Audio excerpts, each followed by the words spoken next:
Ah, hello, I'm Tom Smith, and before we begin, I just want to show you this picture here. It's the only picture I'm showing you. The book is full of illustrations like this.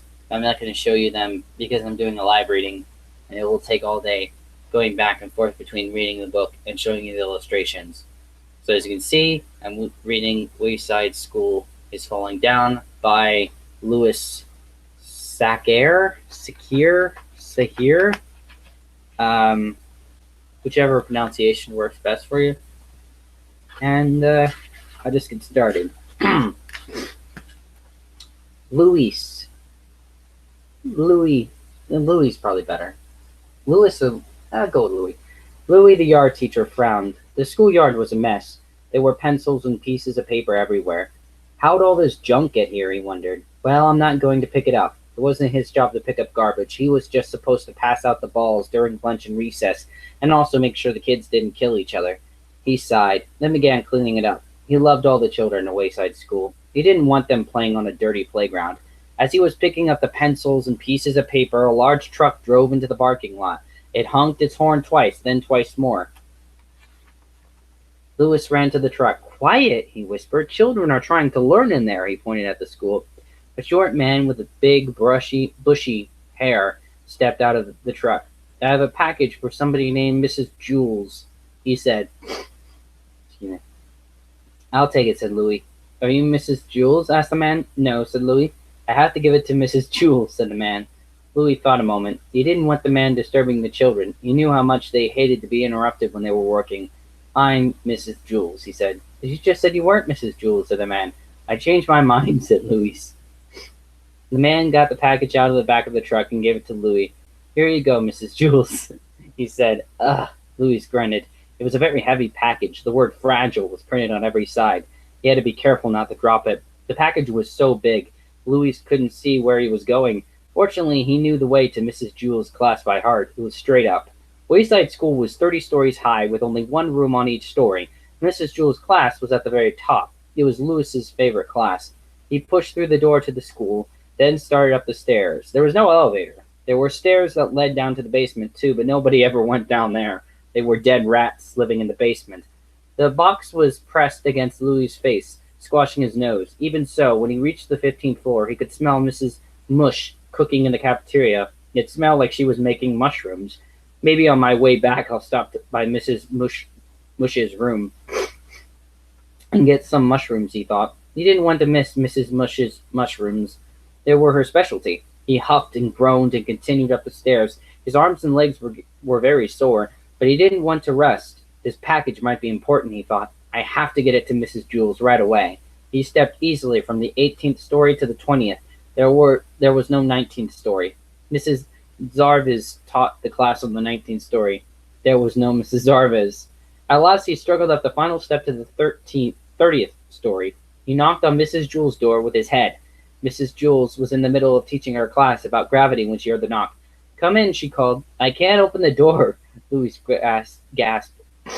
My hands are full and I have a package for you.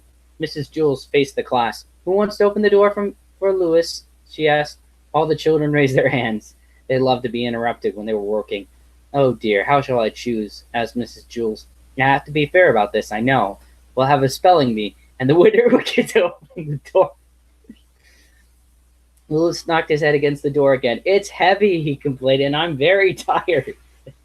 Just a second, Mrs. Jules called back. Alison, the first words for you. Heavy. Heavy,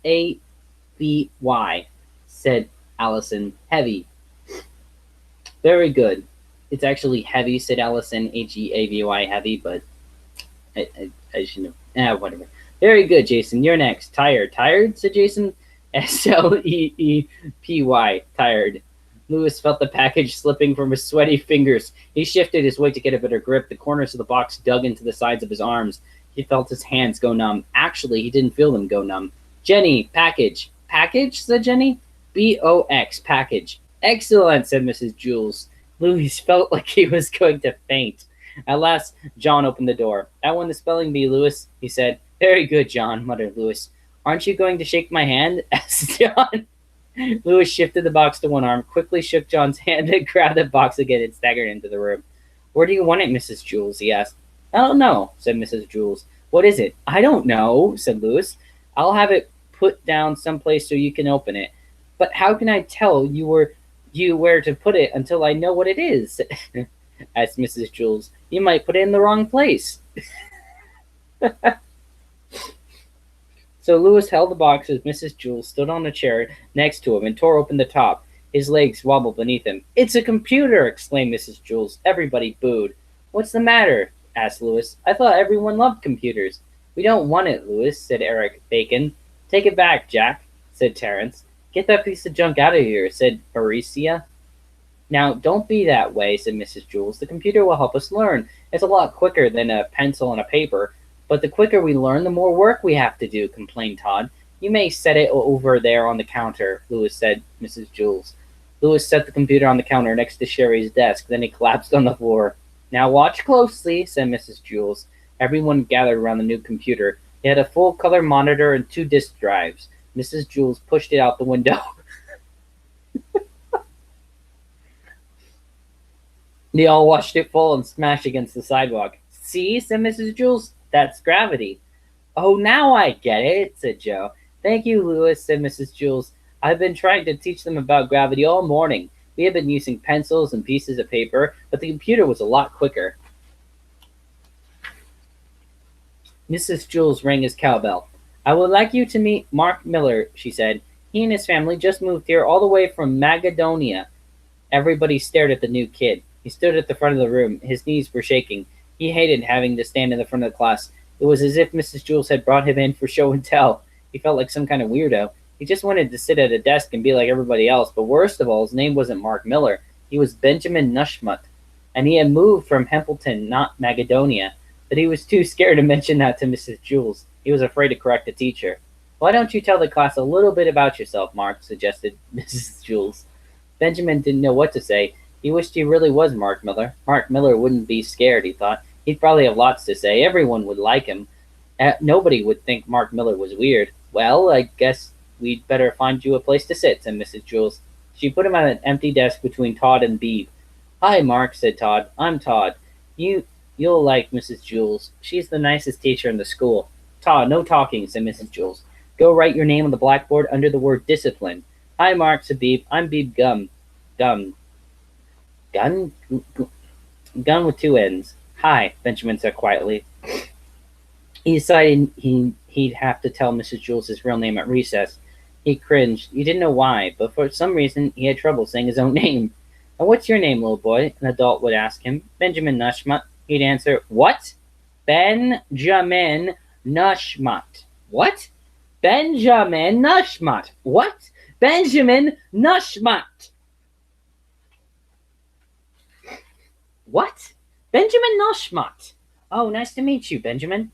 He never knew what it was that made the person suddenly understand. When the bell rang for recess, everyone charged out of the room. Benjamin slowly walked to Mrs. Jules' desk. Somehow he had to tell her. Mrs. Jules was sorting papers. Oh, hello, Mark, she said. How are you enjoying the class so far? Fine, said Benjamin. Good, I'm glad to hear that, said Mrs. Jules. Benjamin shrugged, then walked out of the room.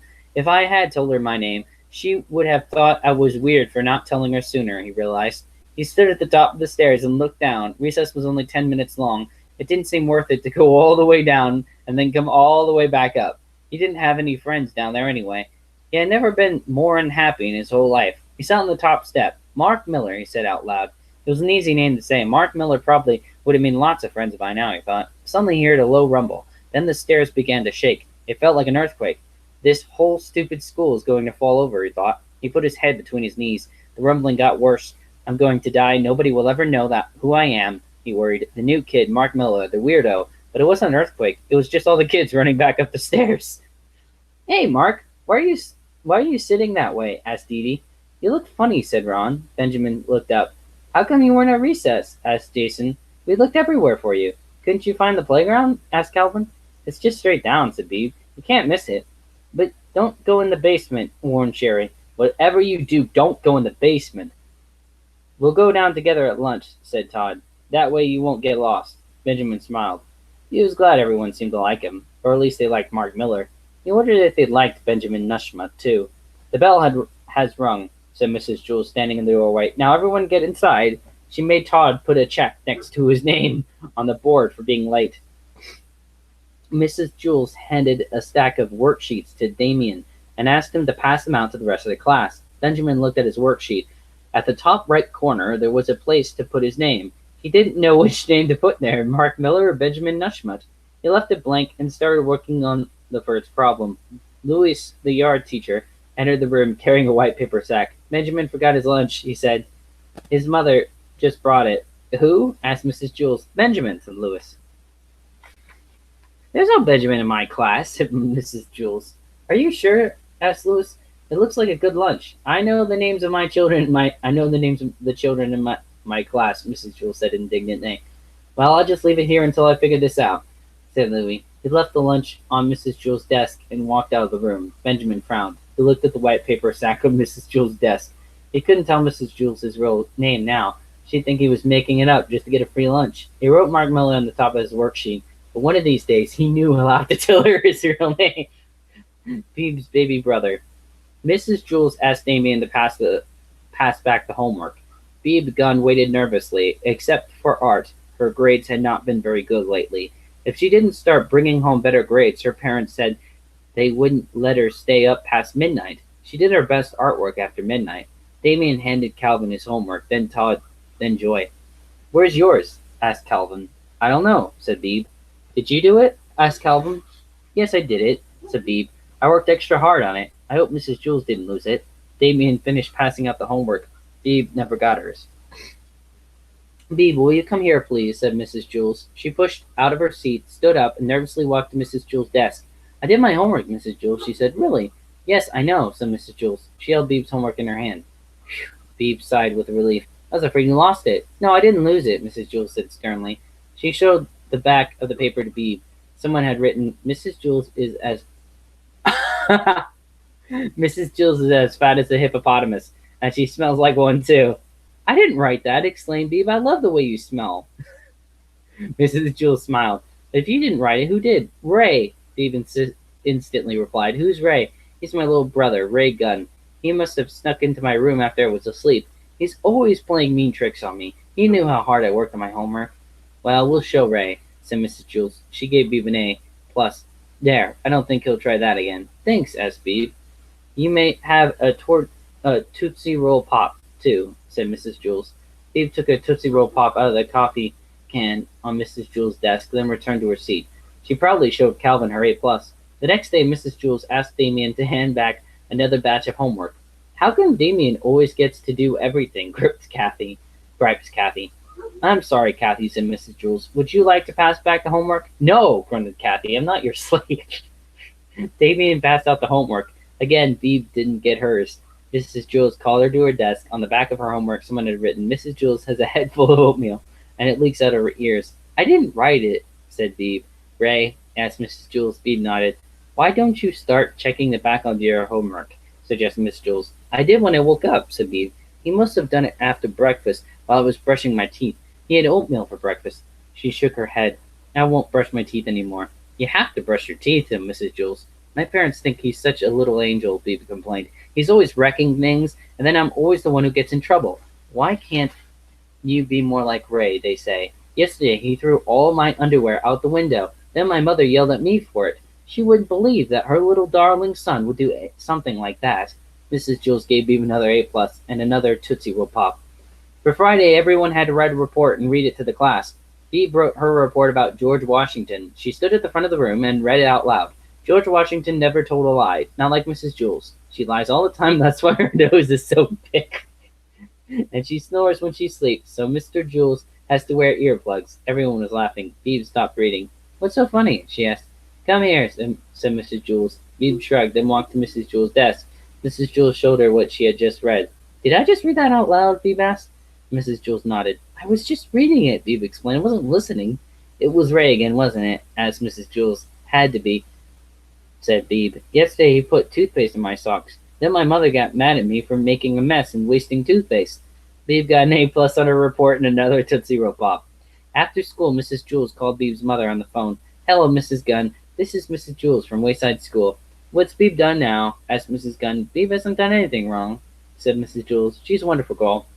"Well, that's a surprise," said Mrs. Gunn. "She's always causing trouble at home. I wanted to talk to you about that," said Mrs. Jules. "I think you're being unfair to Beebe. I think she often gets into trouble when really Ray's to blame." "Ray?" asked Mrs. Gunn. "Yes, I know you think he's a perfect angel," said Mrs. Jules. "Some children can be angels on the outside and devils underneath." "Yes, that sounds like Beebe," said Mrs. Gunn.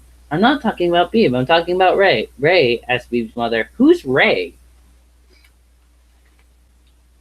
Mrs. Jules was teaching the class about fractions and decimals. She explained that .5 was the same as 1/2. Mac raised his hand. Mrs. Jules pretended not to see him. "Oh, ooh, ooh." Mac groaned as he stretched his hand so high that it hurt. Mrs. Jules pretended not to hear him. Jenny raised her hand. "Yes, Jenny," said Mrs. Jules, glad to call on anyone besides Mac. "Mac has his hand raised," said Jenny. Thank you, Jenny," muttered Mrs. Jules. "Yes, Mac, what is it?" "I couldn't find one of my socks this morning," said Mac. "Man, I looked everywhere, in my closet, in the bathroom, in the kitchen, but I just couldn't find it. I asked my mother, but she hadn't seen it either." "That's very interesting, Mac," Mrs. Jules said patiently. "But what does that have to do with decimals?" "Because," said Mac, "I can only find half of my socks." "Oh, right," said Mrs. Jules. Does anybody else have any questions about decimals?" "Yes, John." "Did you look under the bed?" asked John.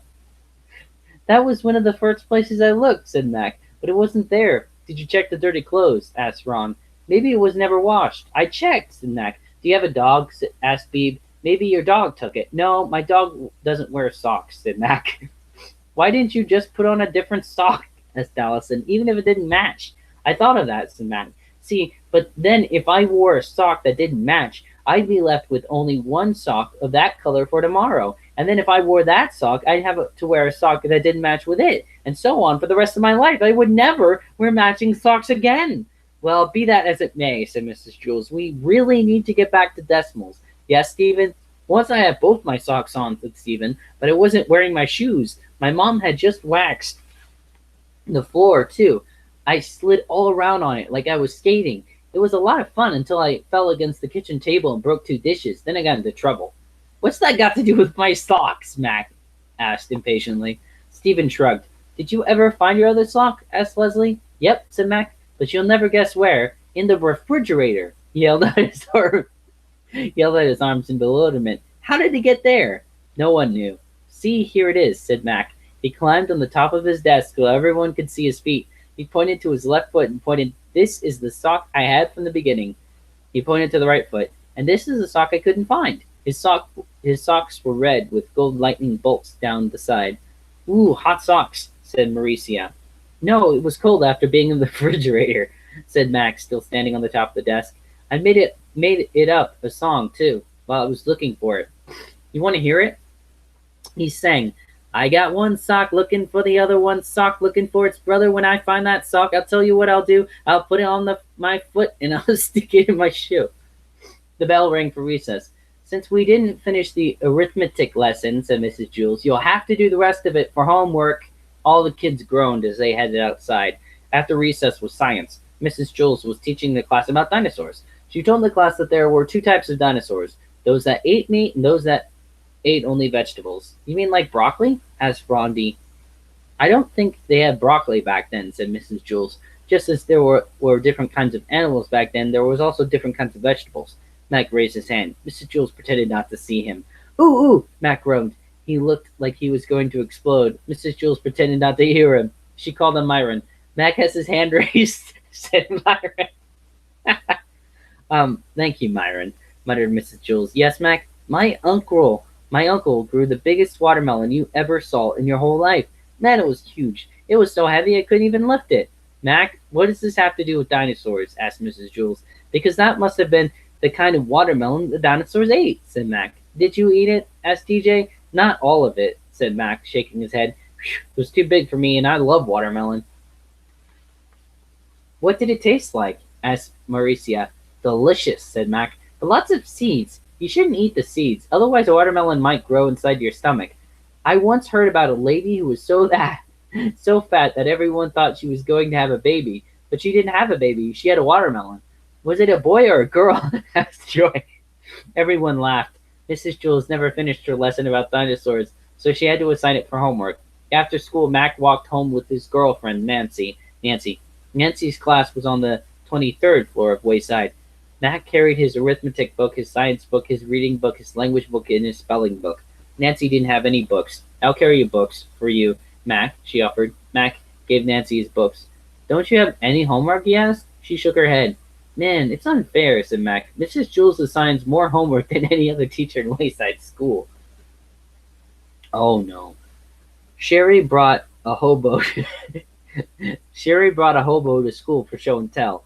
They stood side by side at the front of the room. This is a hobo, said Sherry. I found him on the way to school. Ooh, how neat, said Mauricia. The hobo had long, dirty hair and a scraggly beard. His shirt was covered with stains. His pants had lots of colorful patches. His coat was too big for him, but it wasn't as big as Sherry's coat. Sherry was a little girl, but she wore the biggest coat in all of Wayside School. The hobo wore old black shoes that also looked like they were too big for him, but that might have been because he wasn't wearing any socks. Tell the class something about your hobo, said Mrs. Jules. His name is Bob, said Jerry. I heard him ask a lady for spare change. The lady told him to take a bath. I tried to give him a quarter, but he said he never took money from kids. He said he likes kids a lot. He said he was once a kid himself. Does anybody have any questions they'd like to ask Hobo Bob? Asked Mrs. Jules. All the children raised their hands. The hobo looked around the room. Yes, you, he said, pointing at Jason. When's the last time you took a bath? Asked Jason. I never take baths, said the hobo. Oh, wow, said Jason. You're lucky. What about a shower? Asked Myron. I just walk outside in the rain, said the hobo. When it rains, I have to go inside, complained Myron. Where do you live? Asked Joe. All over, said Bob. In the winter, I jump on a southbound train and ride until it's warm enough to jump off. In the summer, I go north where it's not too hot. How come you're not wearing any socks? Asked Leslie. I don't believe in socks, said Bob. Yes, the boy in the green shirt. Were you really a kid once? Asked Todd. Yep, said Bob. Did you get into trouble a lot? Asked Todd. No, I never got into trouble, said Bob. Todd smiled and nodded his head. Did you like to pull girls' pigtails? Asked Paul. Of course, said Bob. Who doesn't? Did you like ice cream? Asked Mauricia. I loved it, said Bob. What was your favorite subject? Asked Jenny. Spelling, said the hobo. Spelling? Exclaimed Jenny. I hate spelling. I once came in first place in the spelling bee out of all the kids in my school, Bob said proudly. Well, how come you became a hobo? Asked Damien. I mean, if you're such a good speller. I'm not sure, said Bob. When you grow up, you're supposed to turn into something. Some kids turn into dentists, others turn into bank presidents. I didn't turn into anything, so I became a hobo. Did you ever try to get a job? Asked Calvin. I tried, said Bob, but nobody would hire me because I didn't wear socks. So why didn't you just wear socks? Asked Eric Fry. I told you, I don't believe in socks. Yes, the girl with the cute front teeth. Rhonda lowered her hand. She was missing her two front teeth. What do you eat? She asked. Mulligan stew, said Bob. My friends and I collect scraps of food all day, and we cook it up in a big pot and share it. It's always different, but very tasty. Why is it called Mulligan stew? Asked Stephen. There was once a hobo named Mulligan, said Bob. He made the first Mulligan stew. Was he a good cook? Asked Todd. No, he was eaten by cannibals. Yuck, everyone said together, except for Dana, who was very confused. She thought Bob had said he was eaten by cannonballs. Alison. Sorry about that. One of those ad call things. Anyways, where was I? It was once a hobo. Yeah, okay. Was he a good cook? No. Yuck, everyone said together.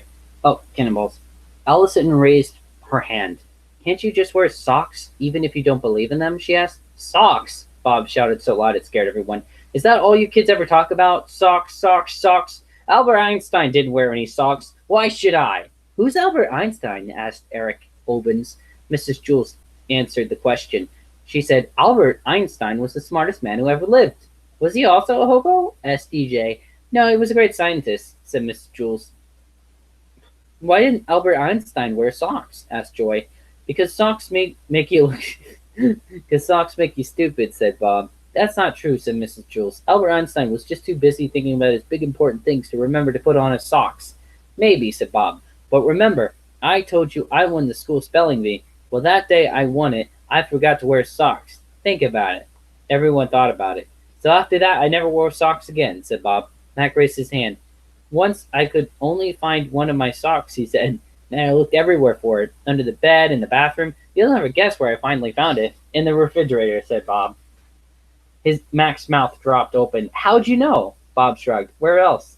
Everybody had lots more questions for Hobo Bob, but Mrs. Jules rang her cowbell. Show and tell is over, she announced. Let's all thank Bob. Thank you, Bob, everyone said together. You're welcome, he replied. Do you know the way out of the school? Asked Sherry. I'm not sure, said Bob. Just go straight down the stairs, said Sherry. Thank you, said Bob. But don't go in the basement, warned Sherry. I won't, said Bob. He shook Sherry's hand, then waved goodbye to the rest of the class and headed out the door. Everybody waved back. Sherry returned to her seat. It was time for their weekly spelling test. Everyone take out a piece of paper and a pencil, said Mrs. Jules. The first word is, wait a second, called Calvin. I'm not ready yet. Mrs. Jules waited while all the children took off their socks. Hi, Leslie, said Paul. Hi, Paul, said Leslie. They were friends now. Paul hadn't pulled either of her pigtails for a long time. Paul sat in the desk behind Leslie.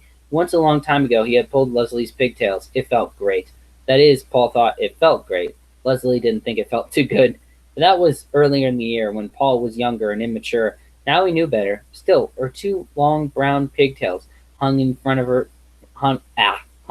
his face all day, every day. The bell rang for recess. Leslie, said Paul, can I talk to you for a second? Sure, Paul, said Leslie. They were alone in the room. All the other kids had rushed down the stairs. Mrs. Jules had run to the teacher's lounge. I've been good, right? Asked Paul. I haven't pulled one of your pigtails in a long time, have I? So what do you want, a medal? Asked Leslie. Paul chuckled. No, well, can I ask you something? Sure, said Leslie. Paul took a breath. May I pull just one of your pigtails? Yes, please. No, said Leslie. Please, Paul begged. I won't pull it hard. No one will have to know. Please, please. I wouldn't ask if it wasn't important. Please. You're sick, exclaimed Leslie. Paul lowered his head. I'm sorry, he said. You're right. I don't know what came over me. I won't ask again. Good, said Leslie.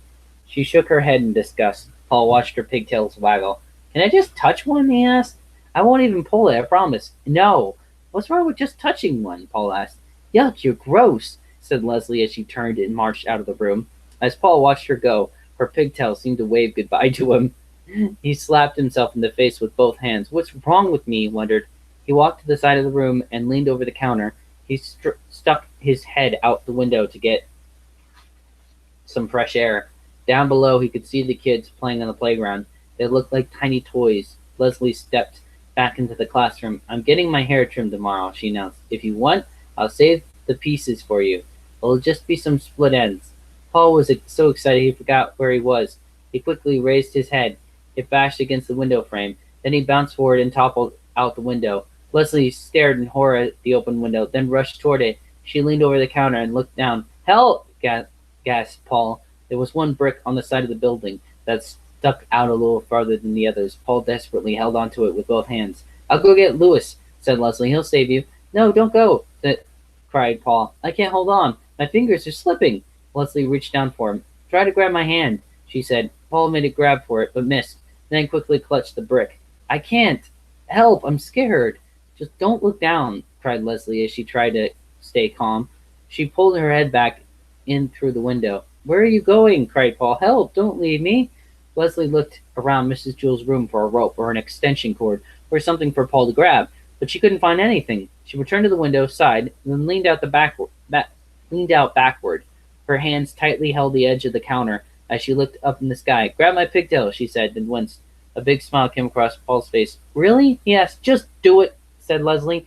The pigtails hung about a foot above Paul's head. He let go of the brick with his right hand and grabbed her right pigtail. Yeah! Leslie yelped. He grabbed her left pigtail with his left hand. Yeah! She screamed. Okay, pull me in, said Paul. His legs dangled beneath him. Leslie's eyes watered in pain as she tried to step away from the window. I can't, she groaned. You're too heavy. Paul swung his legs up against the side of the building. Try now. Leslie groaned, then took a small step away from the window as Paul took a small step on the wall. Then they took another small step. At last Paul managed to get one foot on the top of the brick that jutted out. Leslie pulled her head inside the window. As she took another step, Paul let go of one pigtail and grabbed the windowsill. Leslie took another step, pulling Paul the rest of the way through. They both collapsed on the floor, tired and sore. Ow, my head hurts, said Leslie.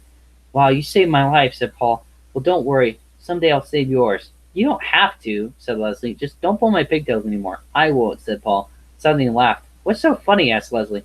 This time your pigtails pulled me. Myron crumbled a cracker on the windowsill next to his desk, then looked away. He knew oddly came only when nobody was looking. A little while later a bird landed on the windowsill and ate the crumbs. Myron watched him out of the corner of his eye. He was a blackbird with a pink breast. Myron had named him oddly. Wait, sorry.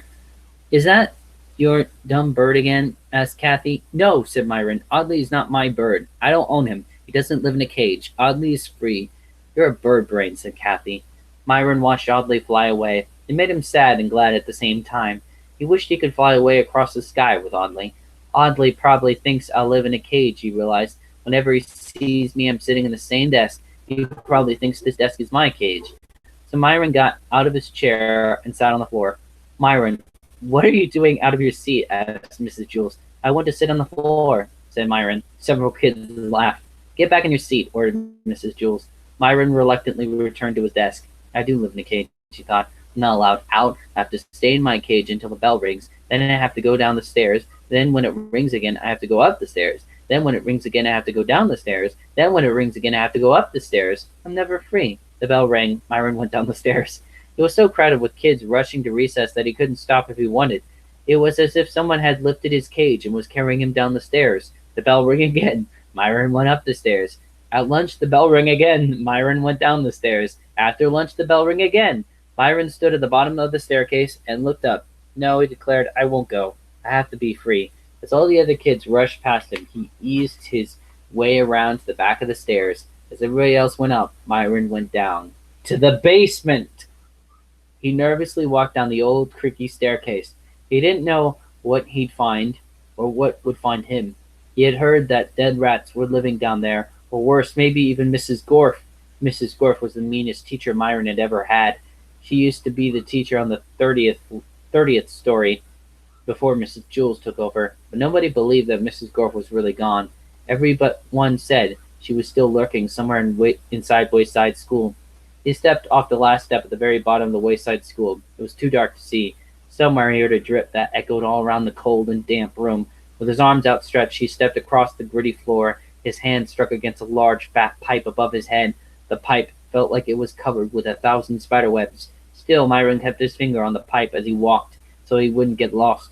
As long as he stayed with the pipe, he knew he'd be able to find his way back to the stairs. Something crawled across his hand. He shook it off, then continued walking. He thought he heard footsteps behind him. He stopped walking. The sound of the footsteps continued for a second, then stopped. He started again, then stopped. The footsteps stopped a few seconds later. He wasn't alone. It was too dark for Myron to see who was following him, but he realized that meant that the person couldn't see him either. Whoever was coming after him had to have been following along the pipe too. So Myron left the safety of the pipe and headed blindly across the basement. The footsteps continued behind him. He stopped. The footsteps stopped too.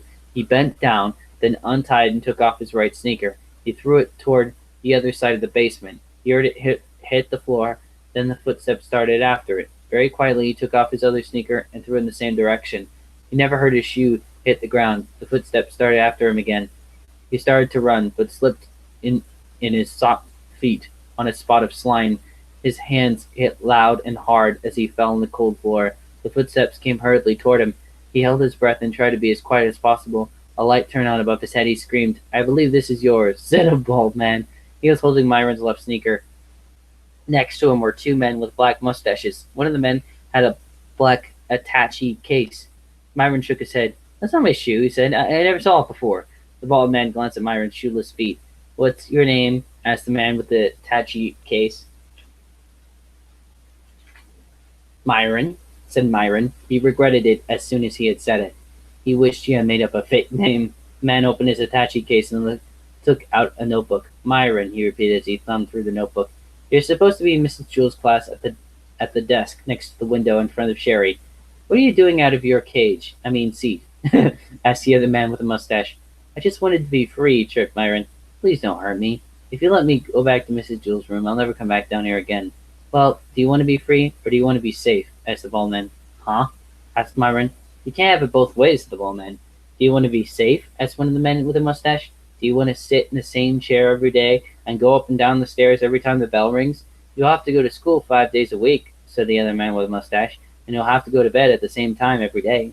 But first, you'll have to brush your teeth, said the other man with a mustache, and you won't be allowed to watch TV until you finish your homework, said the other man with a mustache. You have to go inside when it rains, said the other man with the mustache. But first, you'll have to wipe your feet, said the other man with the mustache. Or you can be free, said the bald man. The man took a pencil and a piece of paper out of his attache case. So do you want to be safe, or do you want to be free? Myron looked at the three men. I want to be free, he said bravely. The man with the attache case wrote something on the piece of paper and gave it to Myron. Sign here, he said. Myron couldn't read the piece of paper. It was written in some kind of foreign language. He signed his name. The man took the paper and pencil from Myron and put them back into the attache case. Okay, you're free, he said. Good luck, Myron, said the bald man. Here, I think you'll need this. He gave Myron his left sneaker, then reached up and pulled the chain. The light turned off. Myron found himself alone in the darkness. He put his shoe back on, then hopped across the basement floor. He had no idea how to get back. At last his hand hit against the pipe, but he still didn't know which way to follow it, left or right. He didn't even know if it was the right pipe. He turned left and continued hopping, keeping his finger on the pipe. He was just about ready to turn around and try the other way when he nearly fell over the bottom stair. He hopped up the stairs and continued hopping all the way up to Mrs. Jewell's room. He was tired, sore, and dirty. You're late, Myron, said Mrs. Jewell. Go write your name under discipline, then return to your seat for the arithmetic test. But Myron didn't feel the taking an arithmetic test, and he definitely didn't want to write his name on the board, so he sat on the floor, and there was nothing Mrs. Jewell could do about it. He was free. After school, Mrs. Jewell found Myron's other sneakers in the teacher's lounge in the refrigerator. Interesting. Todd brought a toy to school. It was a cute, adorable puppy dog. Everyone who saw it said, "Aw, aw," said Jenny. "He has such a sweet face." "Aw," said Stephen. "Look at her darling eyes." "Aw," said Dee Dee. "Isn't he the cutest puppy you ever seen?" "Aw," said Calvin. "Isn't she adorable?" Joy sat at the desk behind Todd. Big deal, she thought. It's just a hunk of plastic that happens to look like a dog. But even though Joy didn't like Todd's toy, she decided to steal it. Wait, said Todd. Let me show you the best part. Before he could show them the best part, Mrs. Jewell rang her cowbell. Take your seat, she commanded. The bell was rung. All the children returned to their desks. Todd, go write your name on the blackboard. Todd was the only one who had been in his seat. Yet he was the one who got in trouble. That was typical. Mrs. Jewell had a system. The first time someone got in trouble, he had to write his name on the blackboard under the word discipline. The second time he got in trouble, he had to put a check next to his name. And if he got in trouble a third time, he had to circle his name and to go home early at 12 o'clock on the kindergarten bus. Todd went home on the kindergarten bus every day. Some of the other kids thought he was lucky, but he wished just once he could make it to 12 o'clock without getting into trouble 3 times. He walked to the front of the room and wrote his name on the blackboard under the word discipline. While Todd was at the board, Joy reached over her desk and into Todd's. She felt around for the toy, but as she tried to lift it out, it caught on something and dropped to the floor. Todd returned to his seat. Todd, is that your toy on the floor? Asked Mrs. Jewell. Hey, how'd you get there? How'd that get there? Asked Todd. You know the rules, Todd, said Mrs. Jewell. Toys must be kept inside your desk or else I take them. Now bring it here. Todd gave his toy to Mrs. Jewell. Aw, how precious, cooed Mrs. Jewell. He's the most lovable puppy I've ever seen. She kissed Todd's plastic puppy on its plastic nose. I guess I can let you off this time, she said. But try to keep him in your desk. She kissed Todd's toy again, then handed it back to him. You can erase your name from the board, too. Todd could hardly believe it. For the first time ever, he erased his name from the board. As he headed back to his seat, Mrs. Jewell said, Here, take a Tootsie Roll Pop, too, for the sweet puppy. Todd was amazed. So was Joy. Now, more than ever, she wanted that toy. Out at recess, everyone wanted to see Todd's toy. It's magic, said Beep. It kept you from getting into trouble. No, Mrs. Jewell is just a nice teacher, said Todd. Here, let me show you the best part. He grabbed hold of the dog's tail and turned it like a crank. Suddenly, the cute floppy ears stood straight up, the mouth opened wide, and the teeth grew into sharp fangs. Wow, breathed Dee Dee. Todd wasn't finished. He pulled the dog's nose and stretched out its face. The cheeks became thin and bony. The eyes were no longer sweet but grim and frightening. "What a great toy," said Calvin. The cute little puppy had turned into a mean, hungry, man-eating wolf. "I still haven't shown you the best part," said Todd. But before he could show them the best part, the bell rang, and everyone ran up the stairs to class. "I've got to get that puppy dog," thought Joy as she stared at the back of Todd's neck. "Then I'll never get in trouble again." She didn't know Todd's toy had changed into a man-eating wolf. Her lunchbox was on her lap. She quietly opened it and took out a carton of cranberry juice and a tiny straw. She stuck the straw into the carton and sucked up some juice into it. She waited for Mrs. Jules to turn around, then blew the juice out of the straw. It splattered against Todd's neck. He slapped the back of his neck with his hand. Joy laughed to herself. She sucked up some more juice, took careful aim, and fired. Todd turned around, but Joy already had the straw out of her mouth and was looking down at her books. Todd rubbed his neck and faced front. Joy sucked up more juice and blew it onto Todd's neck. "Hey!" he shouted, turning around. "Leave me alone, Todd. I'm trying to work," said Joy. "Todd, what's the matter with you?" asked Mrs. Jules. "I try to be nice, but you just take advantage. Now go write your name on the blackboard." Todd walked to the front of the room. He still thought Mrs. Jules was the nicest teacher in the world. He looked up at the clock. It was almost 11. "I might just make it today," he thought. "I just might make it." He started to write his name when he heard a loud scream. He turned around and saw Joy jumping up and down and waving his hand in the air. His toy was biting her pinky, and she couldn't shake it off. "Help!" screamed Joy as she hopped around the room. "Todd, how do I get it off? Todd, please." Todd smiled. "There," he said. "That's the best part." Warning. Do not read this story right after eating. In fact, don't read it right before eating either. In fact, just to be safe, don't read this story if you're ever planning to eat again. Mrs. Mush wiped her hands on her apron. She smiled at the children who were lined up at the cafeteria. It warmed her heart to see how much they liked her food. Mauricia was first in line. "And what would you like today, Mauricia?" Miss Mush asked. She knew the name of every child in Wayside School. Mauricia looked at the sign. "Special today, mushroom surprise." "Just milk," said Marisa. "I brought my lunch." Miss Mush smiled and gave Marisa a carton of milk. Joy was next in line. "And what would you like, Joy?" asked Miss Mush. "Milk," said Joy.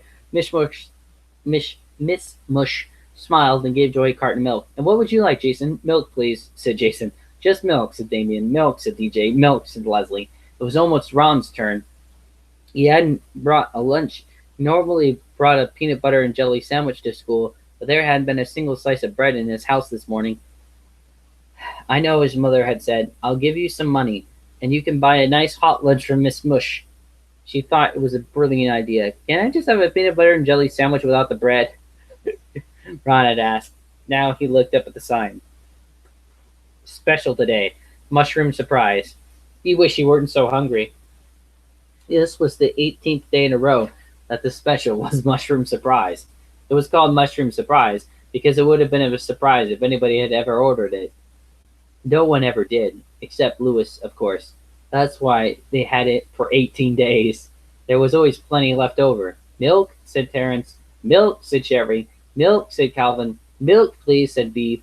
"And what would you like today, Ron?" asked Miss Milch. Ron took a breath. "Mushroom surprise," he squeaked. Tears of joy filled Mrs. Mush's eyes. She blew her nose on her apron, then said, "One mushroom surprise, coming right up." Tears came to Ron's eyes, too, but for a different reason. He looked at the mushroom surprise. It was sort of green. So was Ron. Miss Mush proudly dumped a hot lump of mushroom surprise on a paper plate and handed it to Ron. He put it on his tray, then pushed it over to the cash register where he paid for it. The news quickly spread around the cafeteria, then up and down the stairs and out to the playground. "Ron ordered the mushroom surprise! Ron ordered the mushroom surprise!" Mrs. Jules was sitting in the teacher's lounge on the 12th floor. When Beebe burst into the room, all the teachers were shocked to see her. "Beebe, you're not allowed in here," said Mrs. Jules. "This is a secret place. Ron ordered the mushroom surprise," Beebe shouted. Then she ran back up to the cafeteria. As Ron sat down at the table, 87 kids crowded around him to watch him eat. "I wonder what the surprise is," said Dee Dee. She had the best view. She was pushed right up alongside Ron's chair. "Maybe it tastes good," said Leslie. "Maybe that's the surprise." "No, I think it's called mushroom surprise, because after you eat it, it's a surprise if you don't die," said Mac. "Louis eats it." "He's not dead," said Jason. "Louis has been eating Mrs. Mush's food for so long he's immune to it," said Alison. Ron dug his plastic fork into the goop. He raised it to his mouth. Diana covered her eyes. "I can't watch," she exclaimed. Ron opened his mouth wide. The fork entered. He brought the fork out again. It was empty. Ron chewed twice, then swallowed. "He ate it," Dee Dee announced, for those who couldn't see. Stephen screamed. Said Ron. "Not too bad. It sort of tastes like a mixture of bananas and spinach." "What's the surprise?" asked Dee Dee. Ron looked at Dee Dee. His face flushed and his eyes changed color. His whole body began to shake like a washing machine on the spin cycle. Dee Dee was afraid he was going to throw up. She tried to get away, but with everyone crowded around, there was no room for her to move. But Ron didn't throw up. He stood up, put his arms around Dee Dee's neck, and kissed her smack on the lips. He sat back down. His eyes returned to their normal color. "Yuck," said Dee Dee, wiping her mouth on her sleeve. "What's the matter?" asked Ron. "Don't you know what you just did?" asked Alison. He shrugged. "I ate some mushroom surprise. It wasn't bad. Sort of like a mixture of a hot dog and a grape jelly. I wonder what the surprise is." He dug his plastic fork back into the goop. Everyone ran away. When Mrs. Jules entered the cafeteria, no one was there except Ron. He was sitting alone at the table eating mushroom surprise. Mrs. Jules sat down next to him. "Hi, Ron," she said. "So how does it taste? And what's the surprise?" Ron swallowed another mouthful. He looked at his teacher. His face flushed and his eyes changed color. Benjamin still hadn't told anyone he wasn't Mark Miller. His grades had never been better. Mark Miller is a lot smarter than Benjamin Nushmut, he thought. When they chose up teams for kickball, he was always the first one picked. Mark Miller is a better kicker than Benjamin Nushmut, he realized. The girls in the class liked him too. Mark Miller is better looking than Benjamin Nushmut, he decided. But unfortunately, he knew he had to tell Mrs. Jules his real name. He sighed. They then slowly raised his hand. Mrs. Jules gave him a tambourine. He had been so busy thinking about the problem, he hadn't noticed that Mrs. Jules was passing out musical instruments. She had just asked, "Who would like the tambourine?" So when he raised his hand, she gave it to him. "Who would like the triangle?" asked Mrs. Jules. Joe raised his hand, and Mrs. Jules gave it to him. "Why is it called a triangle?" asked Joe. "I don't know," said Mrs. Jules. "Maybe because it's shaped like a triangle," suggested John. "No, that can't be it," said Mrs. Jules. "Then the tambourine would have to be called a circle." "Maybe it was invented by a person named Joe Triangle," said Rhonda. "That's probably it," said Mrs. Jules. She held up the next instrument. It was a glockenspiel. "Who would like the glockenspiel?" she asked. Sherry raised her hand. Nobody asked why it was called a glockenspiel. It was obvious. Mrs. Jules gave the bells to Stephen. "Why are they called bells?" he asked. Nobody knew. Joy got the bongo drums. Todd got the bass drum, or bass drum. Jenny snared the snare drum, and Leslie got the kettle drum. When they banged on them, it hurt everybody else's eardrums. Mrs. Jules gave one symbol to Calvin and the other symbol to Beebe. DJ got the gong. The three Erics got kazoos. Mrs. Jules shouted, "Uno, dos, tres, cuatro." Oh, that's how it's spelled. Huh. The children all played their instruments. They shook, rattled, rocked, and rolled. Joy bonged her bongos. DJ gonged his gong. Sherry glockened her glockenspiel. Stephen jingled his bells. Calvin and Beebe slapped their cymbals together, and Joe's triangle went ting. But something didn't sound right. "What's wrong, Mark?" Mrs. Jules shouted over the music. "Why aren't you playing the tambourine?" "My name's not Mark," said Benjamin. "It's Benjamin Nushmut. I'm sorry for not telling you before." "What?" said Mrs. Jules. "I can't hear you." "My name isn't Mark," he said. "It's Benjamin." "Louder," said Mrs. Jules. So everyone played louder.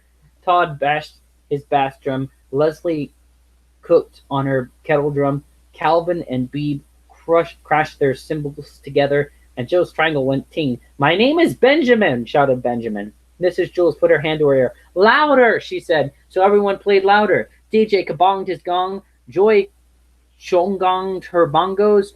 Paul splacked his castanets. Jenny spaghettied her snare drum. Calvin and Beebe whammered their cymbals, and Joe's triangle went ting. "My name's Benjamin Nushmut," hollered Benjamin Nushmut. "Louder!" yelled Mrs. Jules, so everyone played louder. The three Erics screamed into their kazoos. Calvin and Beebe ran to opposite sides of the room with their cymbals, then charged towards each other. Suddenly, the door flew open and a man entered. Benjamin had never seen him before. The whole class became very quiet. It was Mr. Kidswatter, the principal.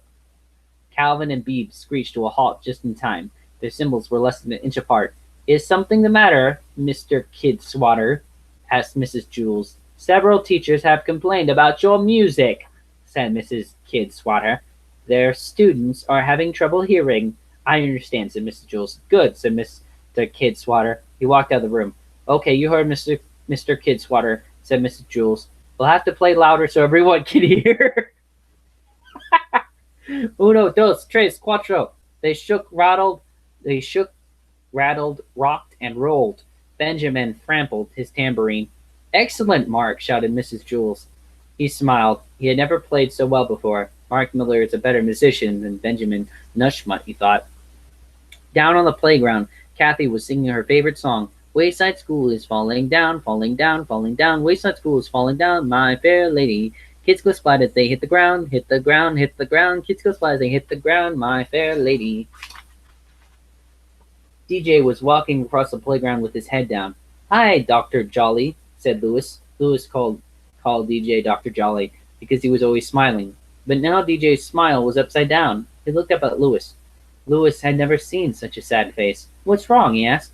DJ just shook his head, then looked back at the ground and sadly walked away. Louis felt like crying. "Hey, Louis, what's wrong with DJ?" asked Ron. "He's so sad," said DD. "I don't know," said Louis, shaking his head. "Hey, you guys, want to play kickball?" "No, thanks," said DD. "I can't have fun when DJ is unhappy." "Me neither," said Ron. Across the playground, all the children quit their games when they saw DJ. Nobody could have fun when DJ looked so sad. Except Kathy. She sang, "Broken bones and blood and gore, blood and gore, blood and gore, broken bones and blood and gore, my fair lady. We don't have no school no more, school no more, school no more. We don't have no school no more, my fair lady." The bell rang. DJ sadly looked up at the school outside. "Hey, Deej, snap out of it," said Myron. DJ stared through his friend. "You want to walk up the stairs with us, Dojo?" asked Damien. DJ shook his head. "I need to be alone," he mumbled. Damien and Myron looked at each other, then started up the stairs, leaving their sad friend behind. DJ headed on up, but stopped halfway between the 9th and 10th floors and sat down. He lowered his face into his hands and cried. A moment later, someone burst out laughing. DJ opened his eyes and saw Kathy standing over him. "You shouldn't sit on the stairs, dumb jerk," said Kathy with glee. "I almost kicked you in the head." Kathy always called DJ a dumb jerk. She didn't like DJ because he was always smiling. Now she was glad to see him so sad. "Hi, Kathy," said DJ. She plopped down on the stair next to him. "What happened?" she asked. "Did your dog die?" She laughed. DJ shook his head. "Are your parents getting divorced?" she asked hopefully. "Did your house burn down?" "No," said DJ. "My great-grandfather gave me a gold watch. It was over 100 years old. I brought it to school today, and you lost it," Kathy exclaimed with delight. DJ sadly nodded. Kathy laughed. "Oh boy, are you going to get in trouble?" She rubbed her hands together. "Your parents will ground you forever." "No, my parents will never punish me," said DJ. "They know I learned from my mistakes." "Oh," said Kathleen, a little disappointed. "But your great-grandfather will hate you," she said, "and he'll never give you another present for the rest of your life, not even for your birthday." "No, he loves me no matter what I do," said DJ. "He likes people, not things." Again, Kathy was disappointed. "But the watch was worth a lot of money," she tried, "and you'll have to pay for it out of your own allowance." She laughed triumphantly, sure she had gotten him this time. "I don't get an allowance," said DJ. "I don't like money." Kathy frowned. Still, she knew there had to be some reason why he was sad about losing the watch. "You'll never know what time it is," she squawked. "So," asked DJ, "time isn't real." Kathy didn't know what DJ meant by that, but she didn't care. "Well, if you don't know what time it is," she told him, "you'll miss all your favorite television shows." "I don't have a favorite television show," said DJ. "I never watch television." He thought in a moment. "I'm not sure if we have a TV in our house or not. Maybe there's one in the closet somewhere." Kathy glared at him.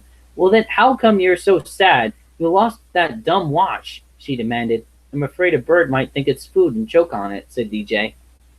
"Is that all?" shrieked Kathy. DJ smiled. "I guess you're right," he said. "A bird probably wouldn't choke. In fact, maybe he could use it to make a nest. I hope so, don't you?" He hopped to his feet. "Thanks for talking to me, Kathy. I feel a lot better now. You're a good friend." He hurried up to Mrs. Jules' room, taking the stairs 2 and 3 at a time. As DJ's smile turned up, Kathy's smile turned down. She followed up after him, grumbling to herself. "He doesn't like money. He doesn't worry about time. He never watches television. Why is he always so happy?" Everyone in Mrs. Jules' class cheered when they saw DJ enter the room, smiling. Kathy walked in behind him, frowning. Mrs. Jules was getting ready to show a movie. She gave DJ a piece of black construction paper. "Hey, look!" exclaimed Myron. Oddly, found a watch. Oddly, the bird dropped the watch on the windowsill. Kathy couldn't believe it.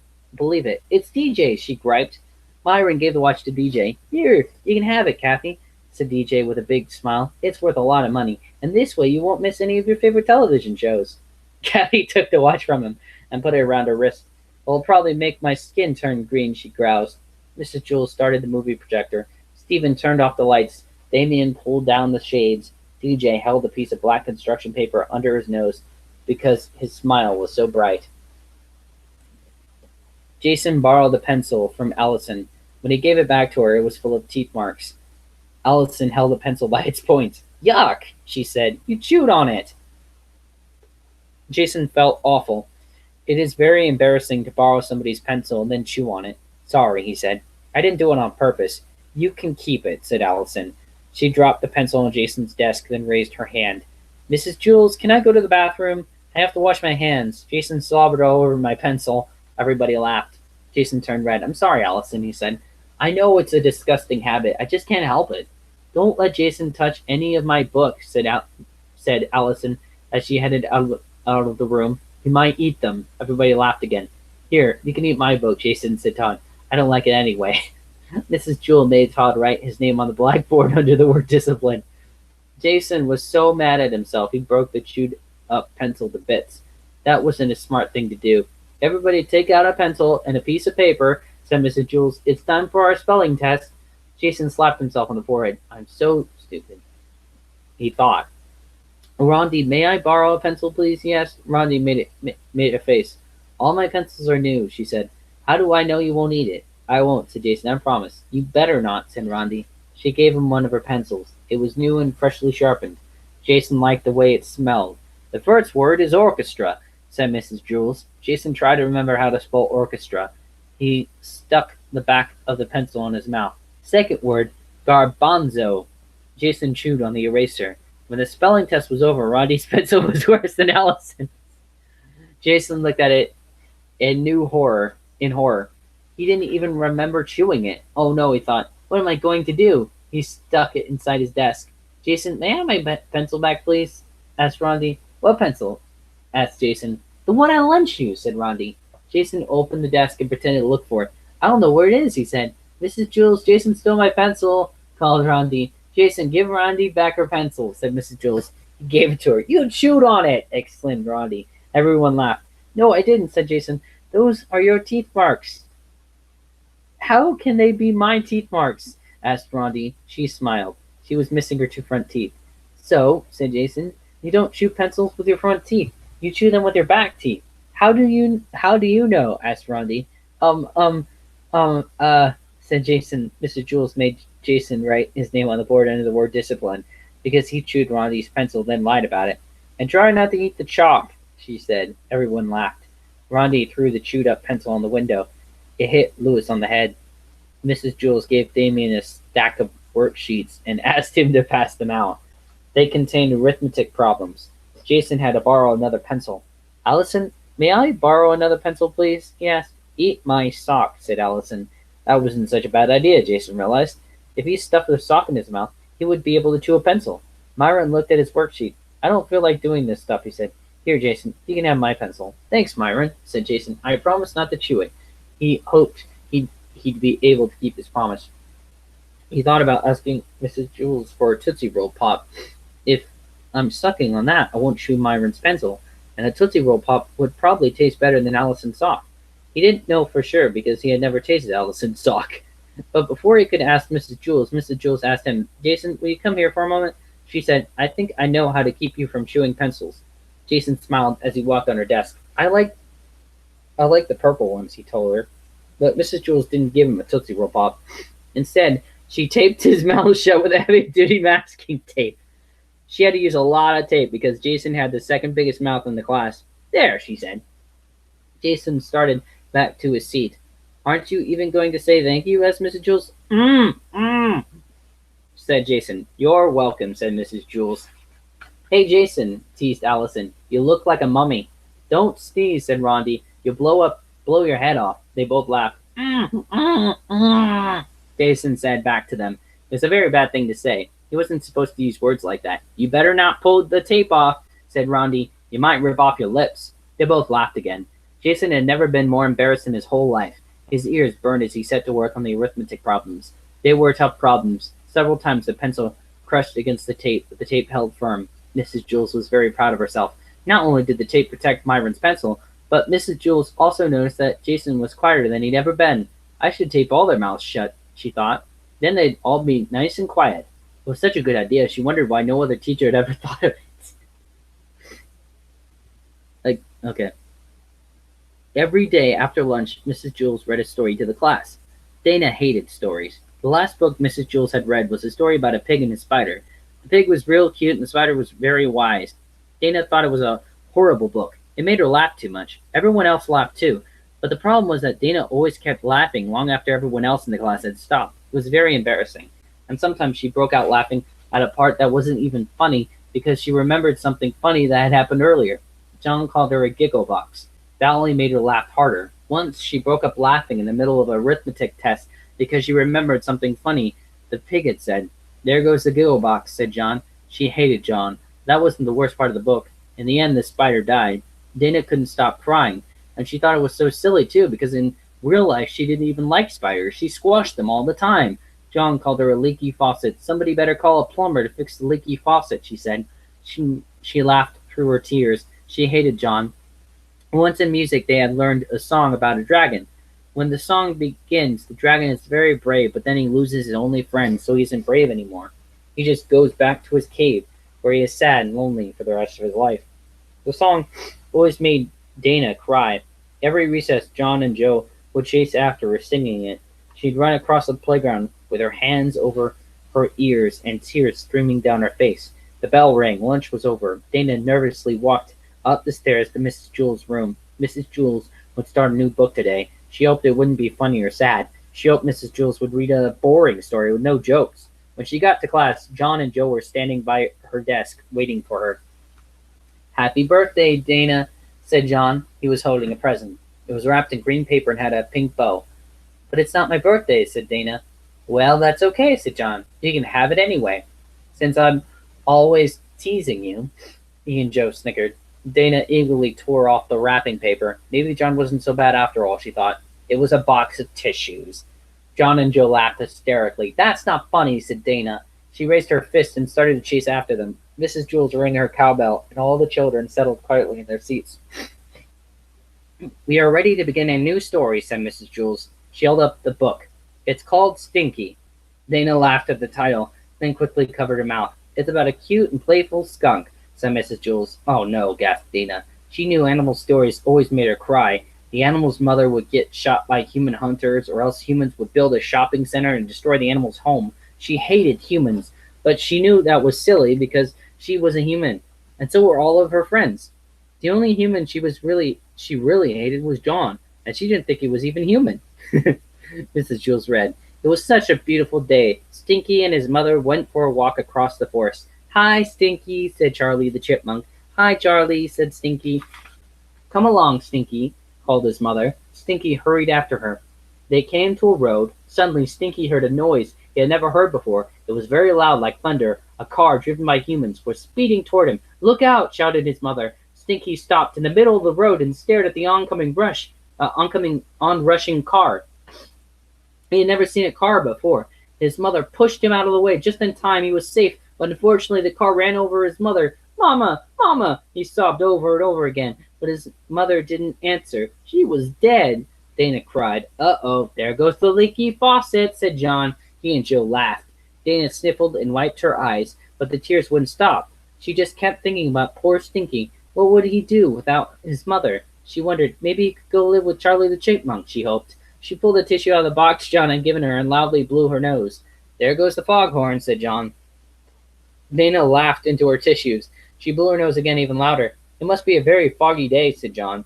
The next day after lunch, Dana hurried up the 30th flight of stairs before the bell rang so she could talk to Mrs. Jules before class started. Yes, Dana, said Mrs. Jules. Can I leave the room when you read today? Asked Dana. Why? Asked Mrs. Jules. Because I hate stories, said Dana. They make me laugh and cry too much. You don't hate stories, Dana, Mrs. Jules told her. You love stories. I wish everybody laughed and cried as much as you. Really? Asked Dana. She couldn't believe it. All this time she thought she hated stories, when really she loved them. She was glad she really loved stories. Suddenly, she made a face. Oh, yuck, she said. What is it? Said Mrs. Jules.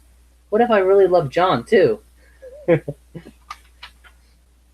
It was Calvin's birthday. His mother had made chocolate cupcakes with jelly beans on top. Mrs. Jules passed them out to the class. Hey, Dana, said Leslie. I'll trade you my black jelly bean for your red one. Okay, said Dana. Everyone traded jelly beans. That was the most fun part of the party.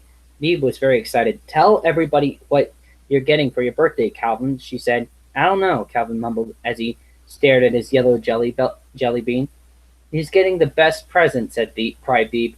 What are you getting, Calvin? Asked Mrs. Jules. Calvin frowned. I don't know, he griped. I mean, I know what it is, but I don't know what it is. Huh? Asked Jason.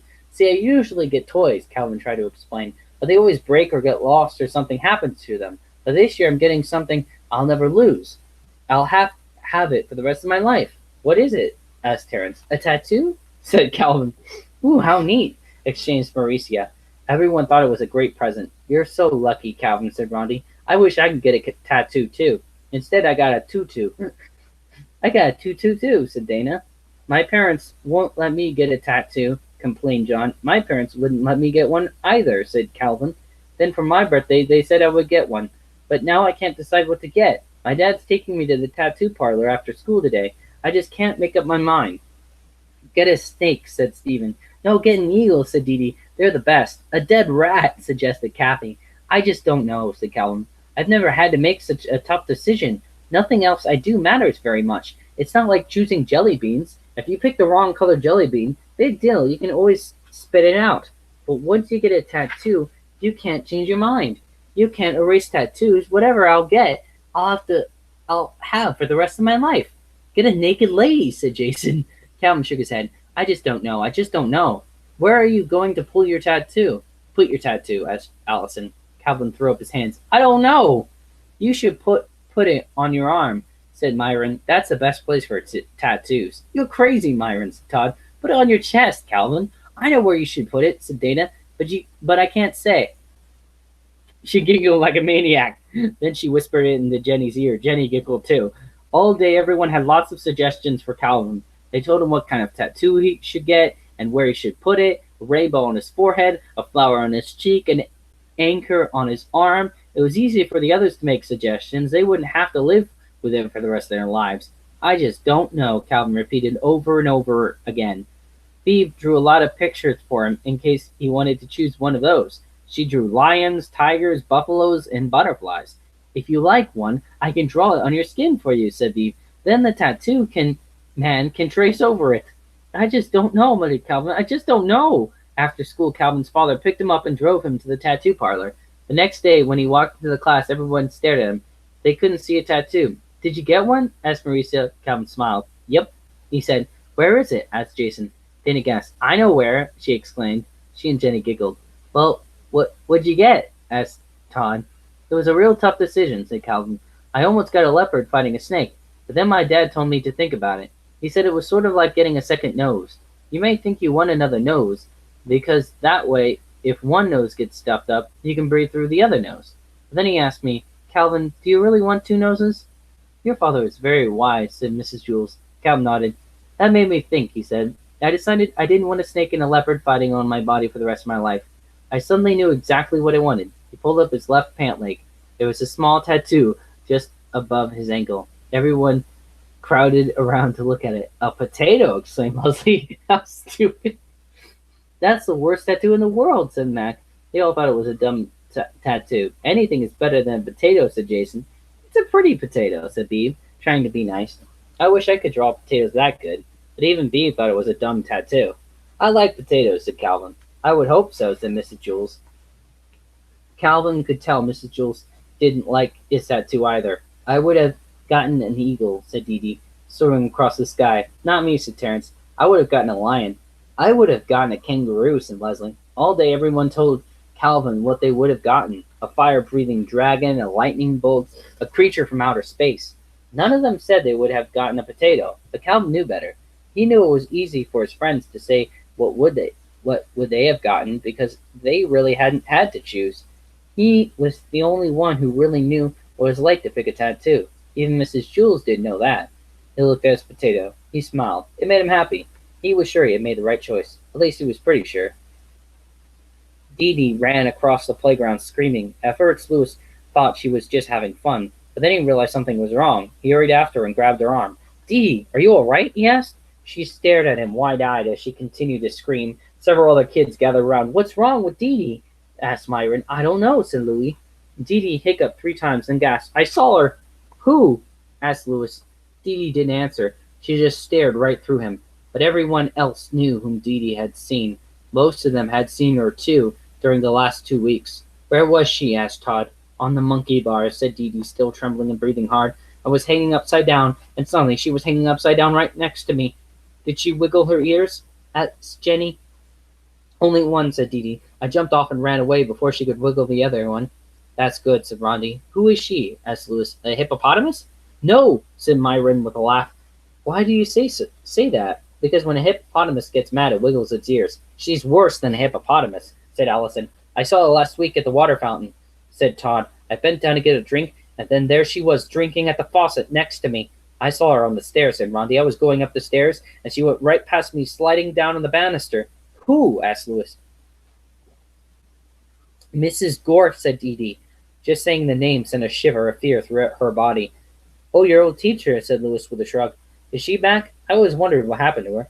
The children looked at each other. Mrs. Gorf was the teacher they had before Mrs. Jules took over. They had never told anyone how they had gotten rid of her. They especially couldn't tell Louis. She was the meanest teacher in the history of Wayside School. Of course, there are other teachers at other schools who are meaner. Louis looked toward the monkey bars. I don't see her, he said. Well, she was there, Dee Dee insisted. I saw her. You just imagine you saw her, Dee Dee, said Louis. If you hate somebody or if you love somebody, you often think you see that person when she isn't there. It's very common. It's just like Mrs. Drazel. Who's Mrs. Drazel? Asked Todd. She was the worst teacher I ever had, said Louis. He shivered just thinking about her. She was my teacher when I was your age. I sometimes think I see her too, and I still have nightmares about her. Was she mean? Asked Rhonda. She was horrible, said Louis. Every morning she used to check our fingernails. If they were dirty, she'd tell the whole class, Louis had dirty fingernails this morning, she'd say in a really nasty voice. And if you talked in class, she would pick up the waste paper basket and put it over your head. You had to leave it on your head until the bell rang. Did she ever put it over your head? Asked Todd. Lots of times, said Louis. Everybody laughed. It wasn't funny, said Louis. My mother always knew when I got into trouble, because I'd have bits of trash stuck in my hair. Did it get stuck in your mustache, too? Asked Rhonda. Louis didn't have a mustache when he was our age, said Alison. Did you? Did you, Louis? She asked. Suddenly, Louis screamed. Everyone stared at him. She's back! He shouted as he shook with fear. Then he slapped himself in the face. Excuse me, he said. Sorry for a second. Thought I saw Mrs. Drazel. Turned to Dee Dee. Come on, let's go to the monkey bars. No, declared Dee Dee. I'm not going back. I'm never getting on the monkey bars again. Louis took hold of her hand. Mrs. Gorf isn't there, he said. You just imagined her. They headed to the monkey bars. No one else dared to follow. If she starts to wiggle her ears, run away as fast as you can, warned Dee Dee. She held tightly onto Louis's hand. When they reached the monkey bars, no one was there. Where were you when you saw her? Louis asked. I was hanging upside down over there, said Dee Dee, pointing. Okay, go hang upside down, said Louis. No, exclaimed Dee Dee. Don't worry, I'll be right here in case if anything happens. It had rained during the night, so the sand under the monkey bars was wet and somewhat hard. Dee Dee walked across the sand and pulled herself up on the bar. She hooked her legs over, then hung from her knees. Well, do you see her? Louis asked. No, it's safe now, said Dee Dee. Thanks, Louis. I guess you're right. I must have seen my shadow or something. Dee Dee pulled herself right side up, then hopped down from the monkey bars. She and Louis walked away hand in hand. She held Louis's hand not because she was scared, but because she liked him. Mrs. Drazel sounds almost as bad as Mrs. Gorf, said Dee Dee. She was, said Louis. She once made me put gum on my nose because I was chewing it in class. How can you chew your nose? Asked Dee Dee. Behind them, Dee Dee's footprints could be seen in the wet sand and in the monkey bars. There was also another set of footprints made by a person who had made much bigger feet. Damien was in love with one of the girls in his class. Can you guess which one? He thought about her all the time. Myron threw a red ball to Damien. It bounced off his face. Huh? Said Damien. Why didn't you catch the ball? Asked Myron. What ball? Asked Damien. The one that hit you in the face, said Myron. Did the ball hit me in the face? Said Damien. Yes, said Myron. Oh, good, said Damien. I was wondering why my nose hurts. He had been thinking about the girl he loved. He was in love with Mrs. Jules. That was why he was always doing things for her, like passing out papers. He thought she was very pretty and nice. He thought she was smart, too. In fact, he thought she was one of the smartest people in the class. After recess, he hurried back up the stairs. Hello, Damien, said Mrs. Jules. Hello, Mrs. Jules, he said. You're always the first one here, aren't you? Asked Mrs. Jules. Damien blushed and shrugged his shoulders. Do you need any papers passed out or anything? He asked. It's so nice of you to ask, said Mrs. Jules. I think you're nice, too, said Damien. Mrs. Jules gave him a stack of workbooks to hand out. And then she gave him a Tootsie Roll Pop from the coffee can on her desk for being so helpful. But don't eat it until after lunch, she said. I won't, he assured her. He ate lunch with Myron and DJ. He saved his Tootsie Roll Pop for last. Joy and Mauricia came up behind him. Hi, Damien, said Joy. How's your girlfriend? What? Asked Damien. He turned red. Who are you talking about? I don't have a girlfriend. You're in love with Mrs. Jules, accused Mauricia. You better watch out, said Joy.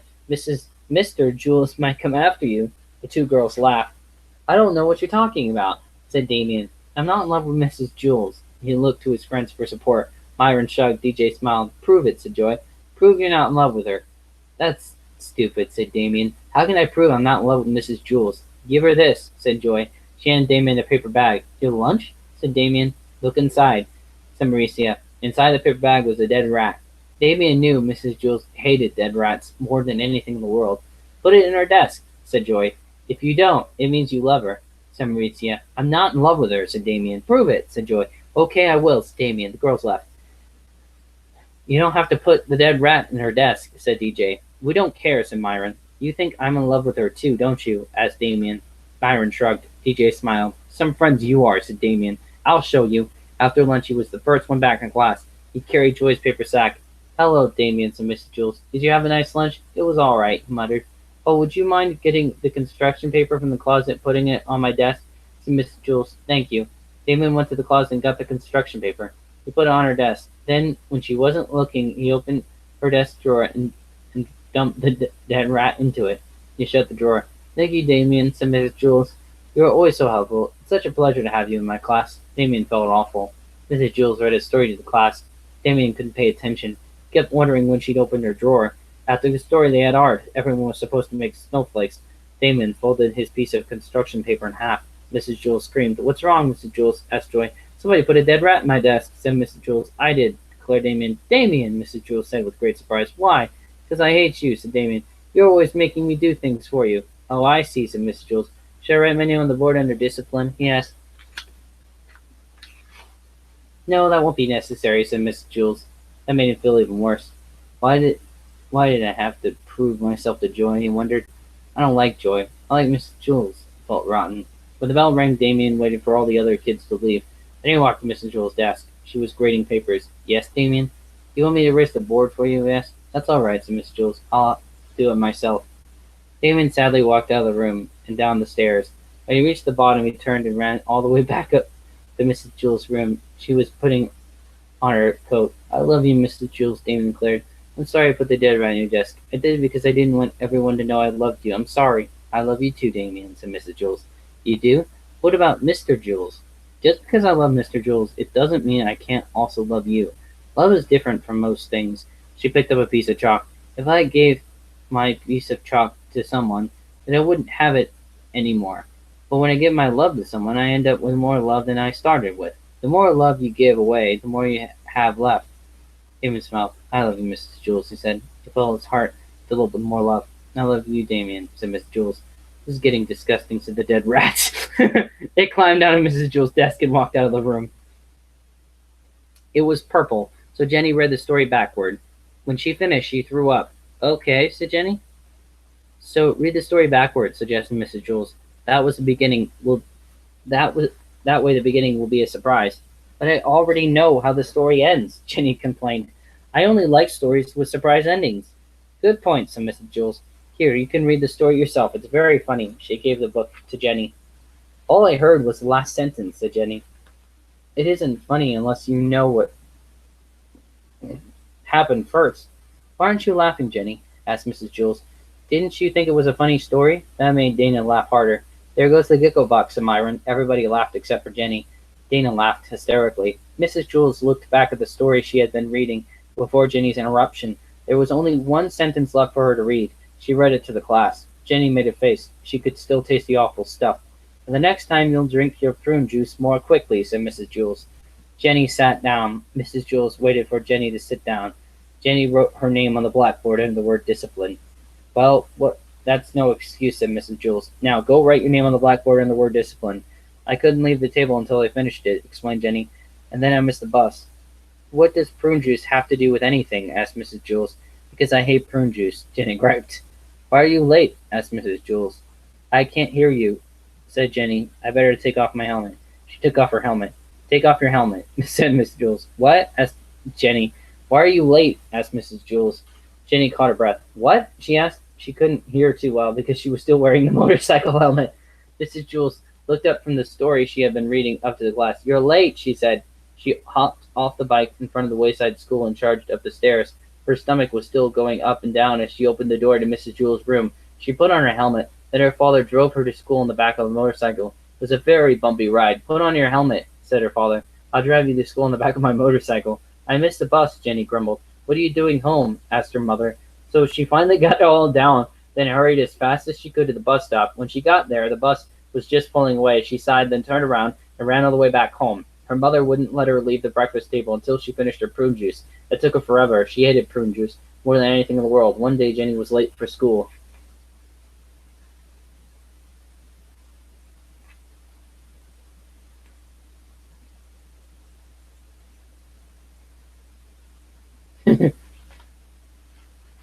Okay, that's funny. The substitute. Benjamin couldn't take it any longer. Today was the day he would finally tell Mrs. Jules his real name. So what if nobody likes me, he thought. So what if I stop getting high marks? Hi, Mark, said Jason. Hi, Mark, said Stephen. Hi, he glumly replied, then started up the stairs. Hi, Mark, said Beebe, as he took his seat next to her. Guess what? We have a substitute. Yahoo! Shouted Maricia. Everyone in Mrs. Jules' class loved it when they had substitute teachers. They loved playing mean and horrible tricks on them.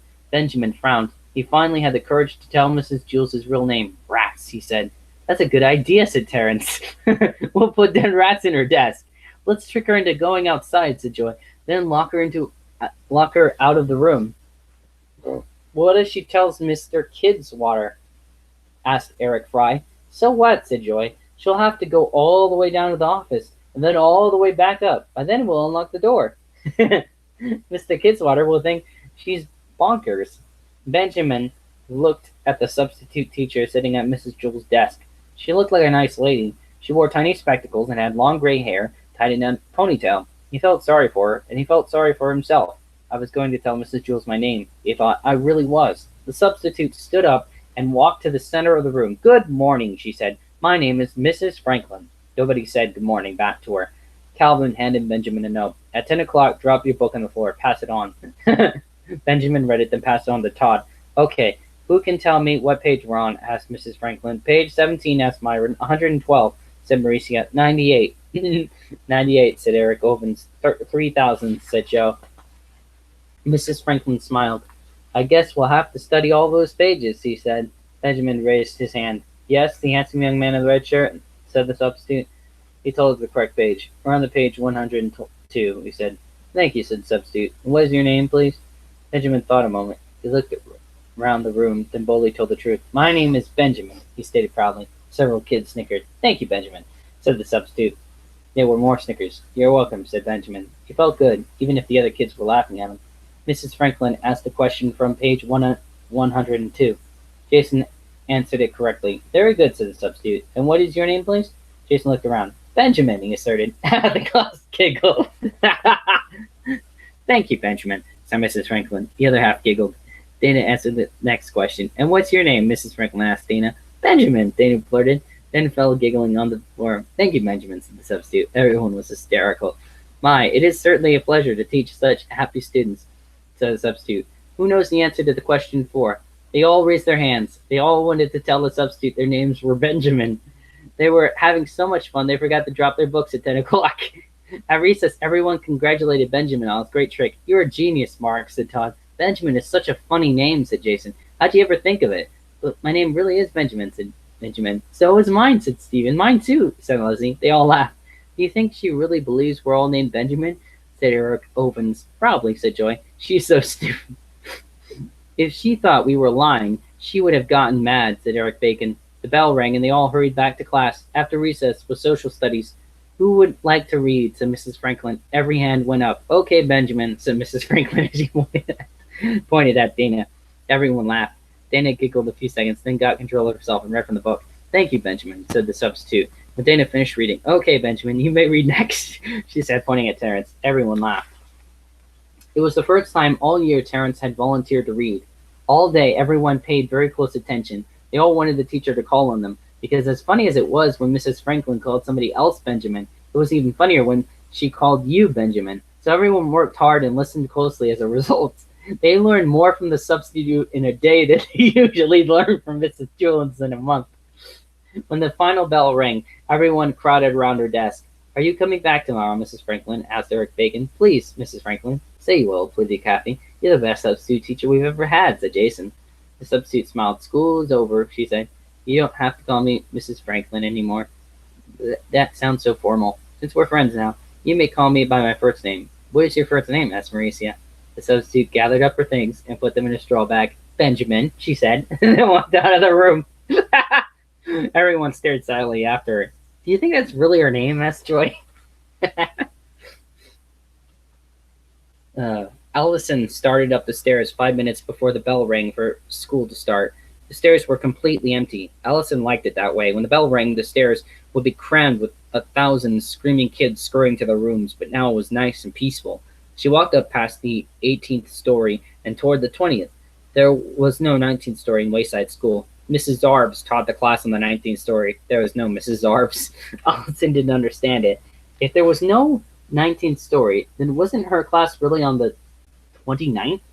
Suddenly, she heard footsteps charging up behind her. She turned around to see Ron and Dee Dee racing. She leaned against the wall to get out of their way, but Dee Dee stamped on her foot. Then Ron's elbow jammed her in the stomach. Oomph! She grunted as she fell and rolled down 3 steps. Dee Dee and Ron didn't even stop to say they were sorry. Alison slowly stood up. Fortunately, she wasn't hurt, but her windbreaker was torn. She thought Ron and Dee Dee were silly. They raced up the stairs, and then when they got to Mrs. Jewls' room, they're too pooped to learn anything. Alison thought all the kids in Mrs. Jewls' class were silly, even Rhonda, and Rhonda was her best friend. Then there was Jason, who was always pestering her. That was because Jason hated her, or else he loved her. Alison wasn't sure which. When she got to class, Dee Dee and Ron were sitting with their heads flat on their desks and their tongues hanging out. You could have said you were sorry, said Alison said, as she walked past them. She sat up straight in her chair, folded her hands on her desk, and waited as everyone else wandered in. Jason entered the room carrying a glass bowl with a goldfish swimming inside it. Look what I brought, he said. What's the name of your goldfish? Asked Mrs. Jewls. Shark, said Jason. Everyone laughed. Alison rolled her eyes. It makes him feel important, Jason explained.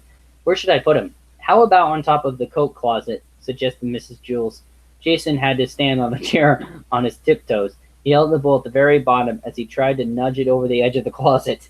Suddenly, the chair toppled over. Ah, go! Jason yelped as he fell on the floor. He was holding the bowl upside down above his wet face. Mrs. Jewls hurried to the back of the room. Quick, somebody fill the bowl with water, she said. Where's Shark? Jason made a face. I swallowed him. The class went crazy. What a show-off, thought Alison. Mrs. Jewls rang her cowbell and told everyone to settle down. You have a bad case of the sillies this morning, she said. She took roll. Who's absent? She asked. Alison, said Rhonda. Very funny, Rhonda, said Alison. Anybody besides Alison?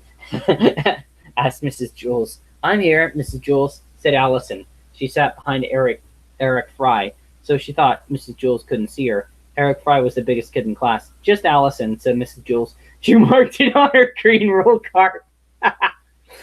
Damien, will you please take the roll card to the office?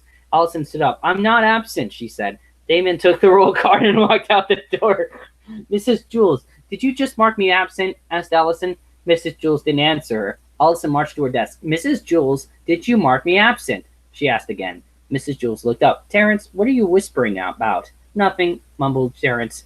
If you can say it to Jenny, you can say it to me, said Mrs. Jules. Get off my case, buzzard face, said Terence. Terence, exclaimed Mrs. Jules, go write your name on the blackboard under the word discipline. But that's what I said to Jenny, Terence protested. Mrs. Jules, what about me? Alison demanded. Mrs. Jules ignored her. Alison screamed as loud as she could. Mrs. Jules didn't hear her. Alison faced the class. Can't anybody see me? She asked. Nobody answered her. Rhonda? Rhonda, shouted Alison. Dana, Jason, this isn't funny, said Alison. I know you're all just pretending. She stood right in front of Jason, leaned over his desk, and stared him straight in the eye. I know you can see me, she said. You're trying not to laugh. He stared right through her. She stuck out her tongue at him. He leaned forward, causing Alison's tongue to lick his nose. Yuck, she exclaimed, then wiped her tongue on her sleeve. Mrs. Jules began the morning lesson. Have you gone crazy? Shouted Alison. She ran out of the room and down to the class on the 29th floor. Come quick, she said. There's something wrong with Mrs. Jules' class. No one heard her. She slammed the door, then continued down the stairs to the class on the 28th floor. No one saw her there either. Tears streamed down her cheeks. Is the whole school playing a joke on me? She wondered. It's not funny, she shouted as loud as she could. She continued down the stairs, screaming anything that came to her head, hoping that someone, somewhere, would notice her. Fish for sale, fresh fish, fat fish, get your fresh fat fish. A tall, skinny lady with very short hair stepped out of one of the classrooms. Shh, she whispered. This is a school, not a fish market. You can hear me, asked Alison. She was so happy she wanted to hug her. Yes, I can hear you, said the woman sternly. My whole class can hear you. You're making it impossible for us to get any work done. I'm sorry, said Alison, but something's wrong in Mrs. Jules' class. You better come in here, said the teacher. Alison followed the teacher into her classroom. What's your name? The teacher asked her. Alison. Boys and girls, this is Alison, the teacher announced to her students. She'll be joining our class. What? Said Alison. But my name is Miss Zarves, said the teacher. Welcome to the 19th story. Oh, damn. Huh. Alison was still on the 19th story. The desks were arranged in clusters of 4. Alison sat at a cluster with a girl named Virginia, a boy named Nick, and a boy named Ray. But Virginia looked old enough to be her mother, and Nick looked like she should be in high school. Ray was a couple of years younger than Alison. Miss Zarves is a wonderful teacher, said Virginia in a sing-song voice. She's the nicest teacher I've ever had. She's the only teacher you ever had, said Nick. So she's still nice, said Virginia. I've always gotten all A's. Aren't you a little old to be going to school? Alison asked her. You're never too old to learn, said Virginia. No one ever leaves Mrs. Zarves' class, said Nick. How long have you been here, Virginia? Virginia thought a moment. 32 wonderful years. I've been here 9 years, said Nick. But she always gives us good grades, said Virginia. That's true, Nick agreed. I've gotten all A's since I've been here, too. Me too, said Ray. And sometimes I answer all the problems wrong on purpose. Where were you before you came here? Alison asked him.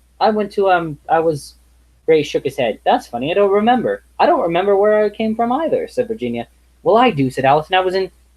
But suddenly she couldn't remember either. Then it came to her. Mrs. Jules' class. And Rhonda was in the class, and Jason, and Dana, and Todd.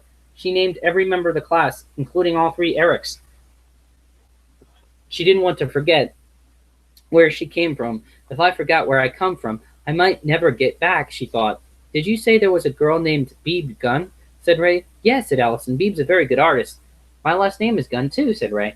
I wonder if we're related. Ray. No talking, please, said Mrs. Zarves. Now, everyone, please take out a pencil and some paper. I want you to write all the numbers from 0 to 1,000,000 in alphabetical order. From 0 to 1,000,000? Asked Alison. She couldn't believe it. Don't worry, said Virginia. If you run out of paper, Miss Zarves has more in the closet. Alison stared at her in horror. But it will take over 100 years, she said. So, asked Virginia. What's your hurry? Alison started to work.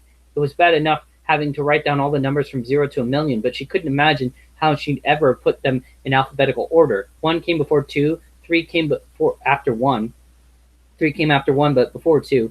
4 came before 1. 5 came before 4. 6 came after 1, but before 3. Don't worry, said Virginia. Even if you miss a few, Miss Zarves will give you an A when you finish. 7 came after 1 and before 6. 8 became Bert's. Alison couldn't think of any number that would come before 8, so she wrote it down. But she also knew 0 would come last if she ever got that far. But then she'd be older than Virginia. I'll talk to Lewis at recess, she thought. He'll save me. When's recess? She asked. There is no recess, said Ray. We're not allowed out of the classroom. What about if you have to go to the bathroom? What's a bathroom? Asked Virginia. We don't need either, said Nick. We've just worked all the time. But we never have homework, said Virginia. Virginia said cheerfully. That's because we never go home, said Nick. We get a 2-minute break every 11 hours. But don't worry, said Virginia. Mrs. Arbs always gives us good grades. Mrs. Arbs walked around the room checking everybody's work. Excellent, Ray, she said. Very good, Virginia. You're doing wonderfully, Alison. You get an A for the day. Big deal, thought Alison. She had to figure out some way out of there. It was clear that Virginia, Nick, and Ray were all too far gone to help her. Are there any other new kids in the class, she asked. Ben's new, said Nick. He pointed Ben out to her. Ben appeared to be about Alison's age. She was glad about that. When the 2-minute break came, she went over and talked to him. Are you Ben? She asked. No, he said. Oh, said Alison. I was looking for Ben. That's me, said the boy. But you just said, my name's Mark Miller, said the boy. But for some reason everybody calls me Benjamin Nushmut. There's a Mark Miller in my class, exclaimed Alison. I know, that's me, said Mark. I'm Mark Miller. No, I mean my other class, said Alison. What other class? Alison thought a moment. I don't remember, she said. After putting numbers in alphabetical order for 11 hours, her brain had turned into spaghetti. Time's up, said Mrs. Arbs. Everybody back to work. Forever is never. Alison was still stuck on the 19th story. 14 2-minute breaks had passed. It's dictionary time, said Mrs. Arbs. Everybody got out a dictionary. Alison found a dictionary in her desk, too. What are we supposed to do with it? She asked. Memorize it, said Nick. But that's impossible, said Alison. No, it's easy, Virginia assured her. You memorize one word at a time until you get a whole page. Then you go on to the next page. How many words have you memorized? Asked Alison. I'm almost finished with the bees, Virginia said proudly, and I've only been doing it for 32 years. Alison opened her dictionary. Mrs. Jewell's class. She suddenly remembered. She sighed with relief. For the last 6 days, she's been trying to remember where she came from. In her mind, she went through everybody in her former class. She didn't want to forget again. As she thought about each person, tears filled her eyes. She missed them very much, even Jason. They were all so wonderful in their own special ways. When the 2-minute break came, she talked to Mark again. He was the only person in the class who still seemed to have a brain. How did we get out? How did we get here? She asked. Maybe we're dead, said Mark. Maybe we died and went to... This isn't heaven, said Alison. That wasn't what I was going to say, said Mark. Alison felt a chill ran up her spine. She looked at Mrs. Arbs. Mrs. Arbs smiled back at her. But she seems so nice, said Alison. Could someone as nice as her really be the devil? I don't know, said Mark. She always gives good grades. What would happen if we didn't do our work? Asked Alison. We have to do our work, said Mark. Why? Asked Alison. What's Mrs. Arbs going to do to us? Keep us after school? I don't know, said Mark. Teachers can always find new ways to punish us. They're experts at it. Your 2 minutes are up, boys and girls, announced Mrs. Arbs. Everyone back to work.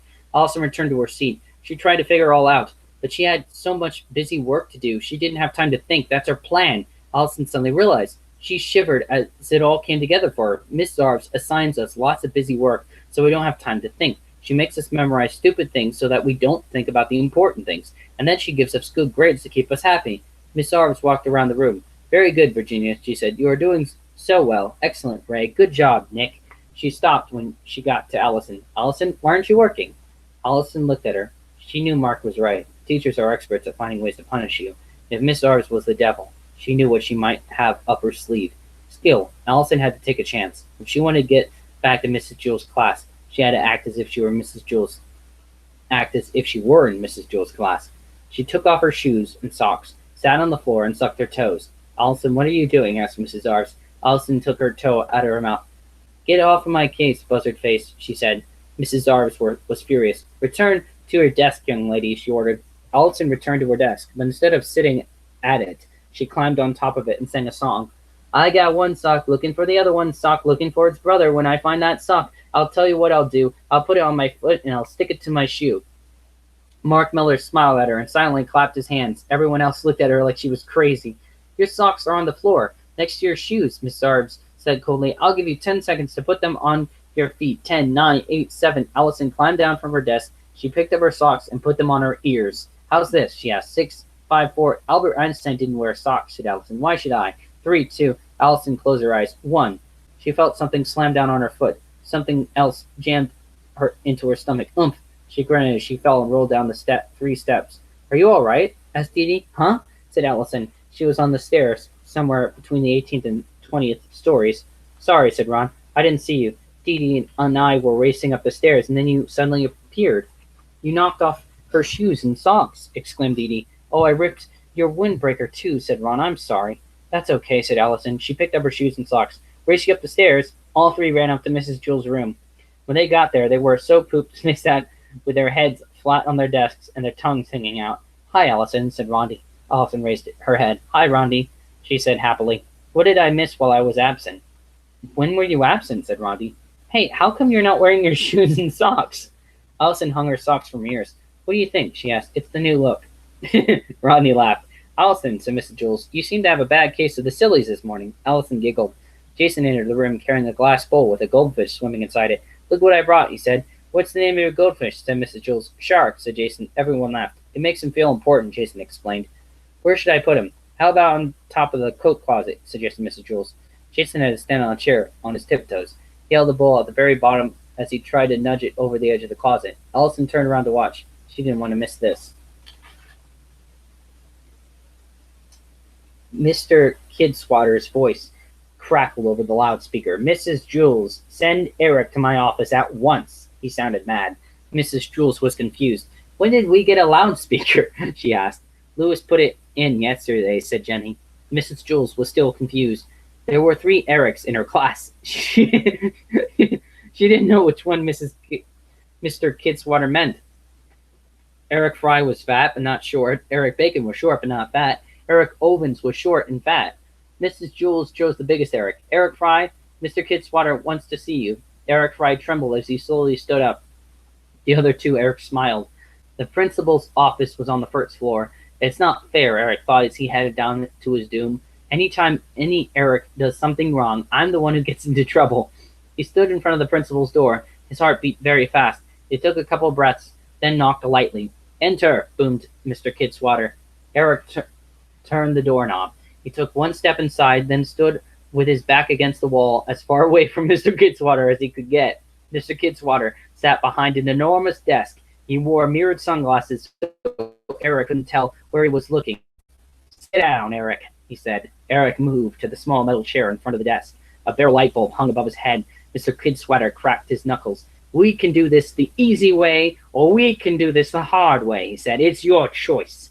I don't know what you're talking about, said Eric. I didn't do anything, so it's the hard way, is it?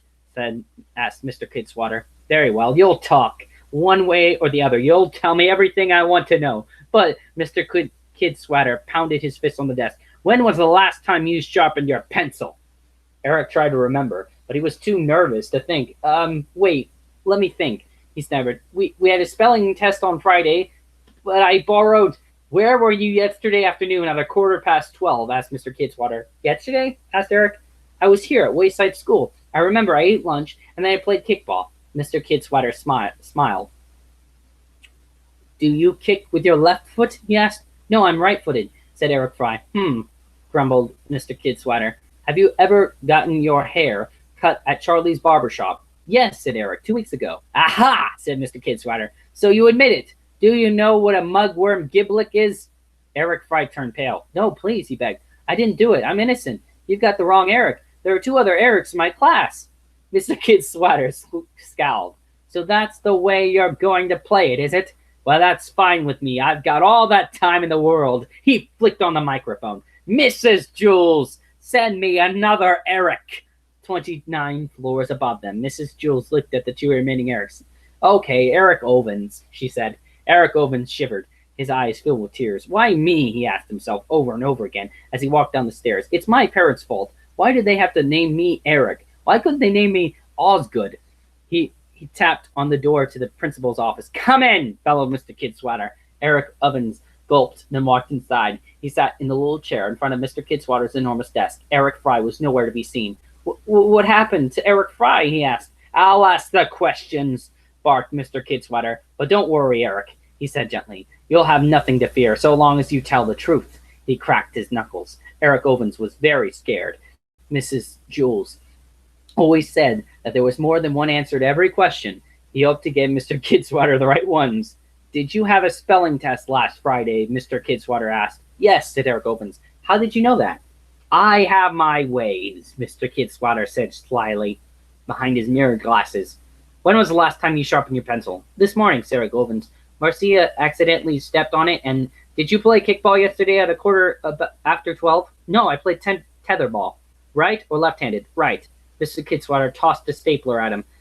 Eric caught it with his right hand. Mr. Kidswatter scowled. Okay, Eric, tell me this. Have you ever gotten your hair cut at Charlie's barbershop? No, but I will.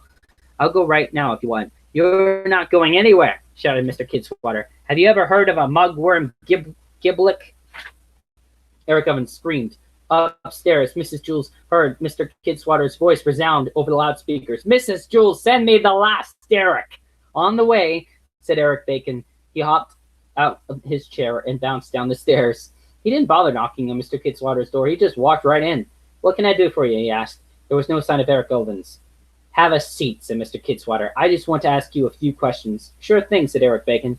He sat in a little chair. He leaned back with his hands behind his head and his feet up on Mr. Kidswatter's desk. He looked at himself in Mr. Kidswatter's mirrored glasses, took a comb out of his back pocket, and combed his hair. His hair was very neat and trim. He had gotten it cut yesterday at 12:15 at Charlie's barbershop. Mr. Kidswatter cracked his knuckles. When's the last time you sharpened your pencil? He asked. November 11th, Eric Bacon answered right away. It was 3 minutes before 5 o'clock in the afternoon. I remember because my watch stopped. Where were you yesterday at 12:15? I was in the garden having tea. Did Mauricia step on somebody's pencil this morning? Asked Mr. Kidswatter. Yes. Whose?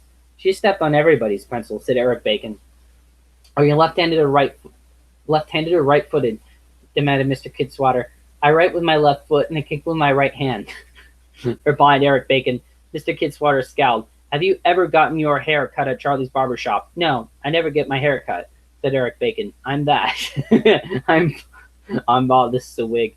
Mr. Kidswatter took off his glasses and glared at him. Do the words mugworm giblet mean anything to you? Eric Bacon shook his head. I can look it up in the dictionary if you want. Mr. Kidswatter shook his head. I tried that. He said, it's not there. He rubbed his chin. Okay, boys, you can come out now. Eric Ovens and Eric Fry crawled out from under the desk. Mr. Kidswatter looked at each Eric.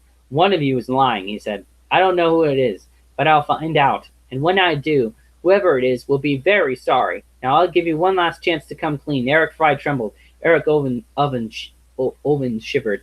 Come on, let's blow this popsicle stand, said Eric Bacon. He walked out of the room. The other two Erics followed. Mr. Kidswatter rubbed the back of his neck. He looked at the white card on top of his desk. On one side it said, Charlie's Barbershop Shop. Under that, in blue ink, it said, he turned the card over. Under that, in blue ink, it said, Eric, Tuesday, 12:15.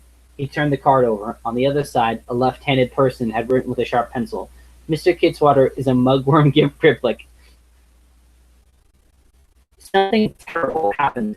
Rhonda was afraid nobody would think she was cute anymore.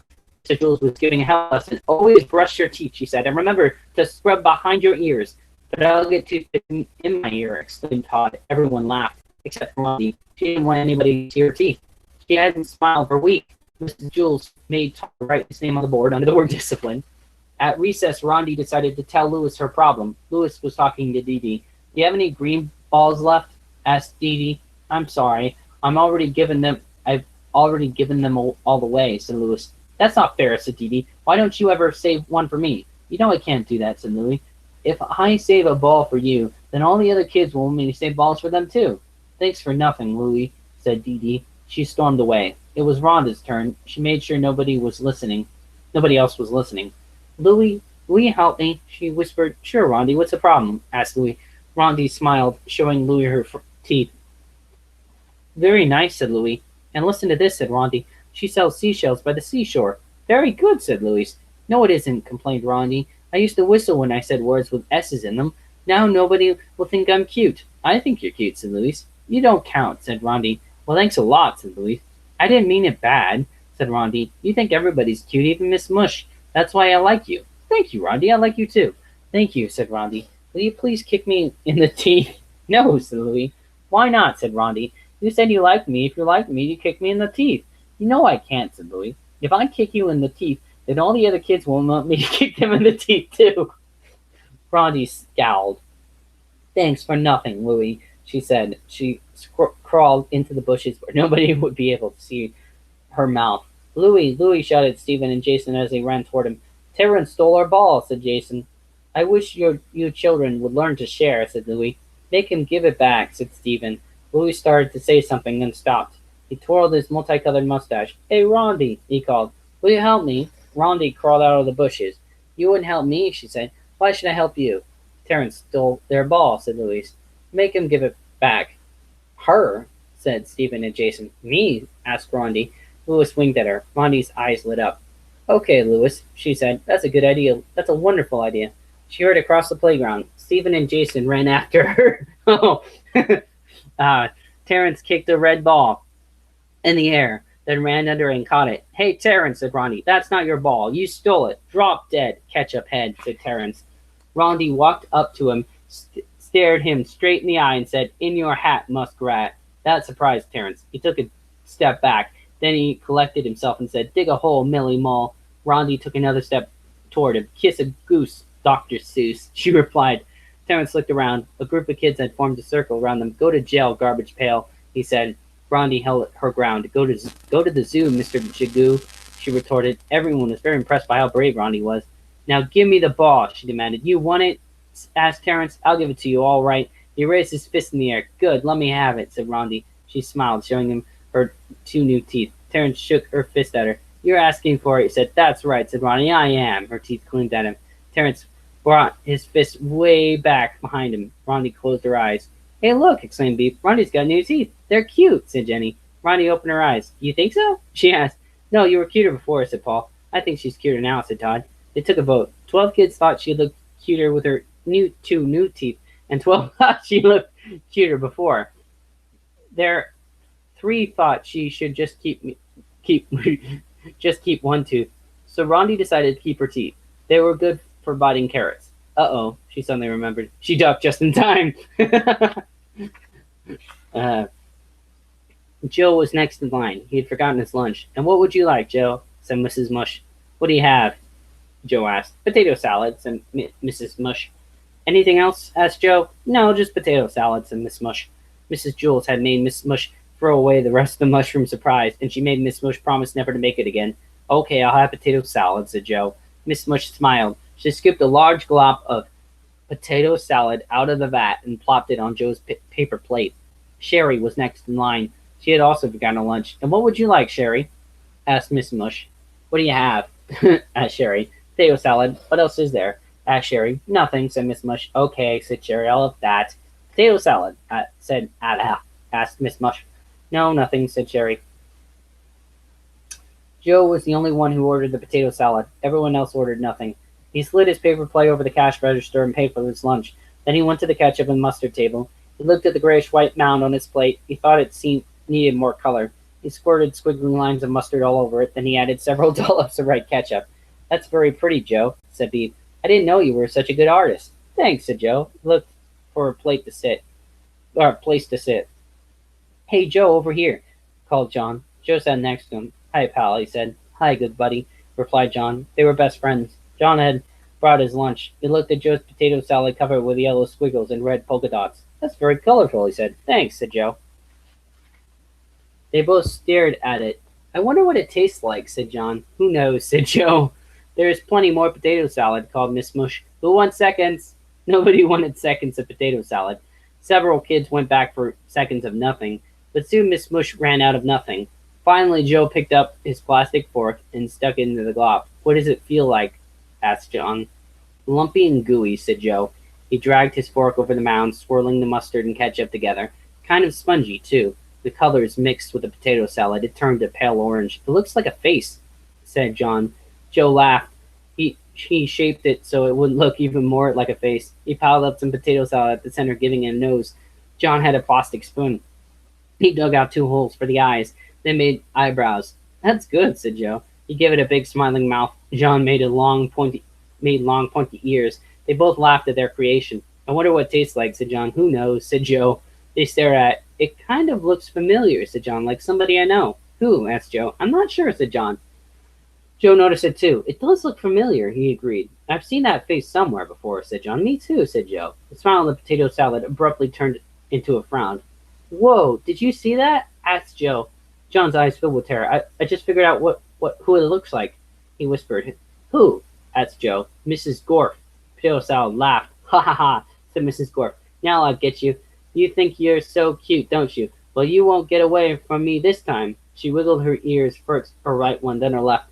Quick, Joe, said Joe. Eat her. The two boys dug their plastic utensils into potato salad and shoveled it into their mouths as fast as they could. Joe swallowed the final mouthfuls. Phew, said John. That was close. Joe rubbed his belly and sighed. They both stared at the empty plates. You know, Joe, said John, that didn't taste too bad. It was pretty good, Joe agreed. They went back for seconds. It was class picture day. The children were all dressed up in their best clothes. Stephen came to class wearing a three-piece suit, gray trousers, a gray vest, and a gray jacket. Underneath his vest was a white shirt and a red and gold striped tie. On his feet were hard, black, shiny shoes. He was very handsome. The other kids laughed when they saw him. You've worn lots of silly costumes, said Bee, but this is the silliest one yet. Bee was wearing yellow shorts, a red shirt with white polka dots, and a floppy green hat. Mrs. Jules rang her cowbell. Settle down, she said. Children settled in their seats. Stephen remained standing. Look at Stephen, said Mauricia. His jacket is the same color as his pants. They're supposed to be the same color, Stephen tried to explain. It's a suit, and they're not called pants. They're called trousers. Ooh, said Mauricia. Can you go swimming in your suit? No, said Stephen. I can go swimming in my suit, said Mauricia. Mauricia had on a black and white striped bikini. I'm sure Stephen's suit is good for other things, said Mrs. Jules. It is, said Stephen. Like what? Said Todd. Standing around looking important, said Stephen. What about sitting? Asked Todd. No, I'm not supposed to sit, said Stephen. The suit might get wrinkled. I'm just supposed to stand around and look important. Oh, said Todd. Todd was wearing white shorts, a Hawaiian shirt, and sunglasses. Dee Dee crawled across the floor to Stephen so she could get a better look at his shoes. They're so shiny, she said. I can see myself.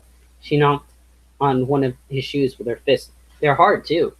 Dee Dee, get up, said Mrs. Jules. Dee Dee stood up. She had on a black t-shirt that came down to her knees. In the middle of the shirt was a red heart, and above the heart, in sparkling silver and gold letters, it said Love Goddess.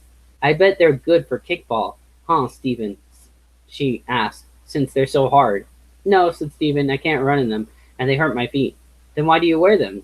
Asked Dee Dee. Because they're uncomfortable, Stephen explained. You have to wear uncomfortable shoes if you want to look important. Oh, said Dee Dee. What's that thing around your neck? Asked Paul. It's a tie, said Stephen. Does it keep your neck warm? Asked Paul. No, said Stephen. Does it hold your shirt on? Asked Paul. No, said Stephen. Well, what's it for? Asked Paul. It chokes me, said Stephen. Oh, said Paul. The more it chokes me, the better I look, Stephen explained. See, he tightened his tie. Oh, yeah, said Paul. You look real handsome. Paul was wearing a cowboy and Indian pajamas. Stephen pulled his tie tighter. Now, how do I look? He asked. Wow, you look great, said DJ. Pull it tighter. Stephen pulled his tie even tighter. How's this? He gasped. You look great and very important, said DJ. DJ was wearing a toga made out of his bedsheet. Pull it tighter, said Beebe. Stephen pulled on his tie. He could no longer breathe. Tighter, everyone yelled. Stephen pulled it even tighter. His eyes bulged and his nose turned blue. He had never been more handsome. Tighter, they all shouted. Stephen pulled his tie so hard that it ripped in half. Ow! The whole class groaned. Ooh, the whole class groaned. Darn, said Stephen. Now I'm not great and important anymore. Yes, you are, Stephen, said Mrs. Jules. You're just as great and important as you ever were. I am? Stephen asked. Certainly, said Mrs. Jules. The tie didn't make you important. It doesn't matter what you wear on the outside. It's what's underneath that counts. Underneath? Asked Stephen. Yes, said Mrs. Jules. If you want to be great and important, you have to wear expensive underpants. Oh, said Stephen. Mrs. Jules had on a flowered tank top and a grass shirt. Everybody in Mrs. Jules' class thought she was a very nice teacher. They were wrong. There was no such thing as a nice teacher. If you think you have a nice teacher, then you are wrong too. Inside every nice teacher, there was a mean and rotten teacher bursting to get out. The nicer the teacher is on the outside, the meaner the teacher is inside. As Mrs. Jules was changing the bulletin board before class, a mean and rotten voice whispered inside her brain. Give the children lots of busy work today, it said, and then make them do it over again if their handwriting isn't perfect. Mrs. Jules tried very hard to ignore the voice. She didn't like giving busy work. Instead, she tried to teach the children 3 new things every day. She believed that if they learned 3 new things every day, they would eventually learn everything there is to know.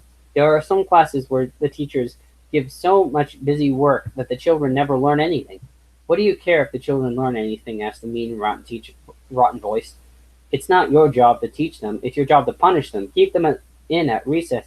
Hit them with your yardstick. The bell rang and all the kids scurried to their desks. We are going to learn 3 new things today, Mrs. Jules announced. How to make pickles, 7 plus 4, and the capital of England.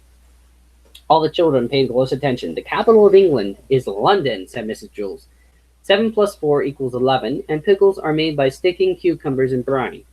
On her desk, she had a box of cucumbers and a vat of brine for a demonstration. Okay, Joe, said Mrs. Jules. How much is 7 plus 4? Joe shrugged. But I just told you, Joe, said Mrs. Jules. Weren't you listening? I don't know, said Joe. Okay, who can tell me how pickles are made? Yes, Jason? 11, Jason declared. Mrs. Jules frowned. That's a correct answer, she said. But unfortunately, I didn't ask you to ask the right question. Can anyone tell me how pickles are made? Yes, Beeb. In London, said Beeb. I suppose they make some pickles in London, said Mrs. Jules. Okay, let's start again. Calvin, what's the capital of England? Could you write England on the board? Asked Calvin. I can do a lot better when I can see the question. Mrs. Jules wrote England on the board. Oh, okay, said Calvin. Now that he saw the question, the capital of England is E. Yes, that's one capital of England, Mrs. Jules had to admit. Okay, I will say it once more. The capital of England is London. Isn't that where they make all the pickles? Asked Jenny. No, they don't make all the pickles in London, explained Alison. Just 11. Well, where do they make the rest of the pickles? Asked Stephen. Shut up, shouted Mrs. Jules. Well, that does it. You're all staying inside for recess. Everyone stared at her. Mrs. Jules had never told anyone to shut up. It was against the class rules for anyone to use that expression. If you did, you had to write your name on the blackboard under the word discipline. Mrs. Jules put her hand over her mouth, then took it away. Oh dear, I'm very sorry, she said. I don't know what came over me. She wrote her own name on the blackboard under the word discipline. Perhaps you'll learn the lesson better if you write it down, she shrugged. Everyone, please take out a piece of paper and a pickle. Everybody laughed. Pencil, snapped Mrs. Jules. I meant to say pencil. It just came out pickles. I didn't know pickles came from pencils, said Jenny. I thought they came from cucumbers. I thought they came from London, said Todd. Mrs. Jules made an ugly face. Todd, didn't I just tell you to shut up? She asked. She picked up her yardstick and held it over Todd's head. Well, answer me, she demanded. Didn't I tell you to shut up? Yes, said Todd. How dare you talk back to me, snapped Mrs. Jules. Didn't I just tell you to shut up? Todd kept his mouth shut. Well, answer me, she demanded. Todd didn't know what to do. He nodded his head. Keep still, ordered Mrs. Jules. Now, I don't want you to say another word. Is that clear? Todd stared at her. Is that clear? She asked again. Yes, Todd said meekly. Mrs. Jules slammed down the yardstick. Todd quickly moved out of the way. The yardstick banged against his desk and broke in half. Mrs. Jules stared at the 18 inches she held in her hands. Oh my goodness, she said. I'm sorry, Todd. I don't know what's the matter with me today. I must have gotten up on the wrong side of the bed this morning. She put a check next to her name under the word discipline. Okay, let me try to make this very simple, she said. If I have 7 cucumbers, and then I get 4 more cucumbers, and then I drop all the cucumbers in the brine, and take them to the capital of England, what do I have? How many, and where am I? Huh? Said DJ. What? Said John. Could you write the question on the board, please? Asked Rhonda. Shut up, Mrs. Jules yelled a third time. In a mocking voice, she said, could you write the question on the board, please? You kids think you are so cute. Well, we'll see just how cute you really are. She picked up the vat of brine on her desk. How would you like it if I poured this on your heads? You won't be so cute when you're all shriveled up and covered with warts like pickles. She walked up and down the aisles, carrying the pickle juice and glaring at the children. No one dared to make a sound. She stopped next to Leslie. How about you, Leslie? She asked. How would you like pickled pigtails? Leslie trembled. Her pigtails wiggled. Well, I'm going to ask you 3 questions, Leslie, said Mrs. Jules. And if you don't answer them all correctly, I'm going to dump this on your head. Leslie gulped. Question 1, said Mrs. Jules. How much is 7 plus 4? Leslie quickly tried to count her fingers, but she didn't have enough. 11, she guessed. A look of disappointment came over Mrs. Jules' face. Okay, question 2. What is the capital of England? London, Leslie said nervously. Rats, said Mrs. Jules. Okay, question 3. She looked down at the vat of brine she was holding and shook her head. She thought a moment, then smiled. What is the name of my cousin who lives in Vermont? Leslie had no idea, so she just had to take a wild guess. She closed her eyes and said, Fred Jules.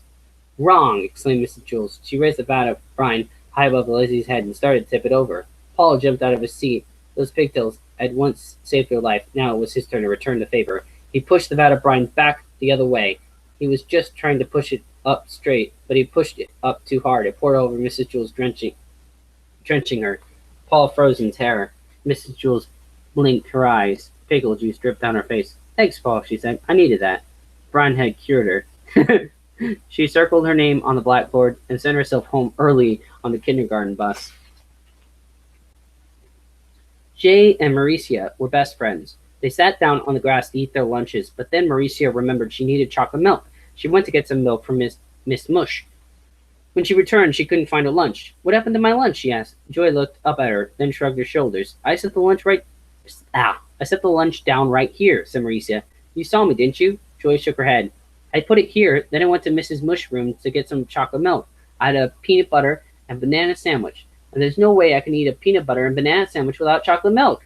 Joy shrugged her shoulders. Mauricia didn't know what to do. I have a sip of your milk. Oh, can I have a sip of the milk? Asked Joy. It was hard for Joy to talk because her mouth was so full of peanut butter and bananas. Mauricia handed Joy the carton of chocolate milk. Joy took a big drink, then swallowed. Mauricia looked all around for her lunch. She crawled in the dirt as she searched through the bushes.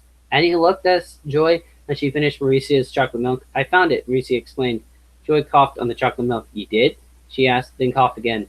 Mauricia crawled out of the bushes holding a paper sack. She sat back down to Joy and opened it. Is it your lunch? Asked Joy. No, said Mauricia. Too bad, said Joy. It's money, exclaimed Mauricia. Joy's eyes nearly popped out of her head as she looked at the paper bag.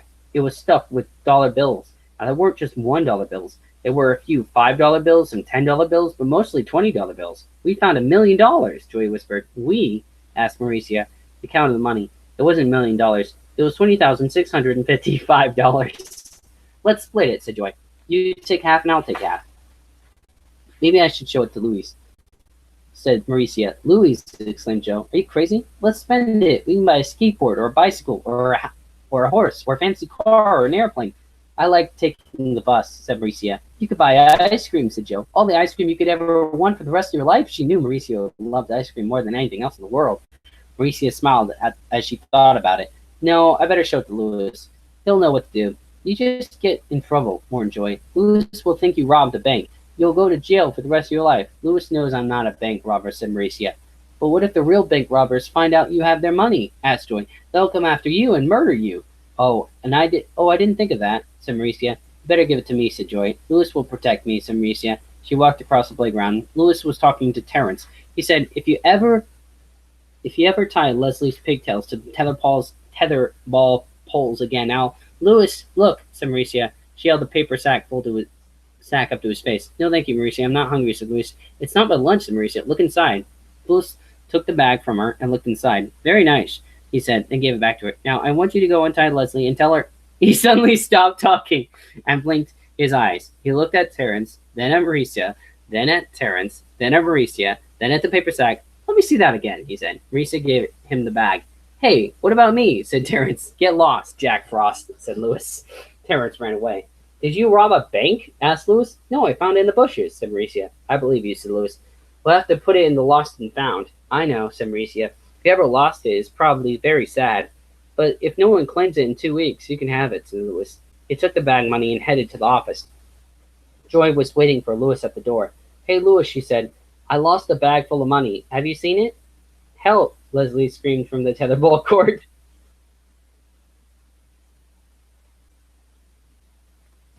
A week later, Mauricia was eating lunch alone.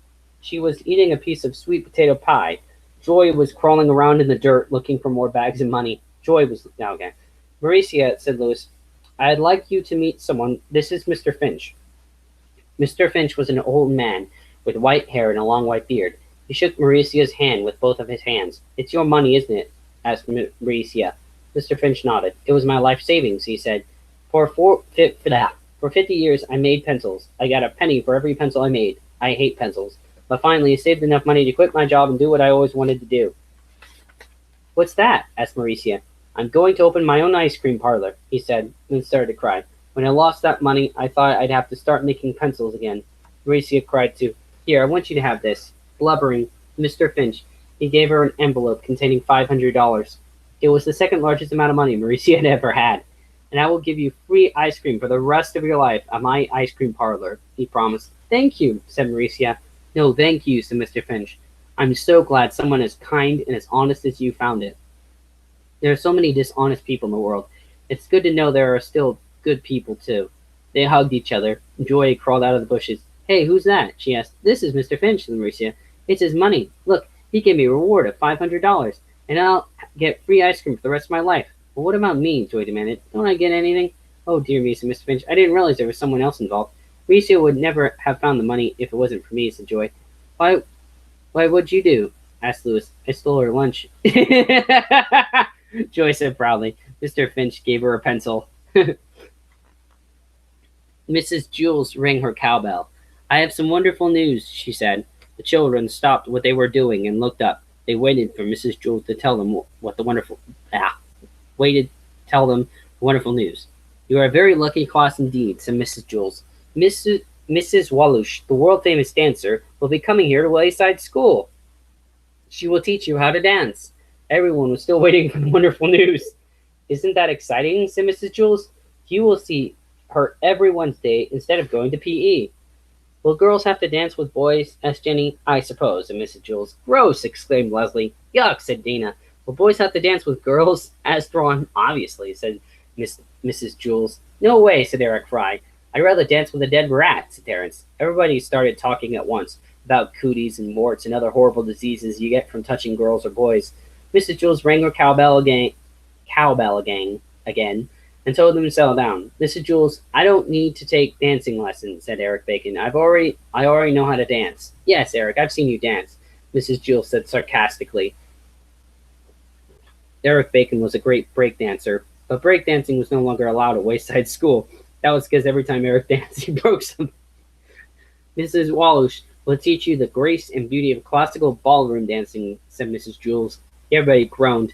On Wednesday, they all headed down to their first dancing lesson, except Myron. Myron went to P.E. How come Myron never has to do anything? Asked Jason. I don't know, said Calvin. I've been wondering about that, too.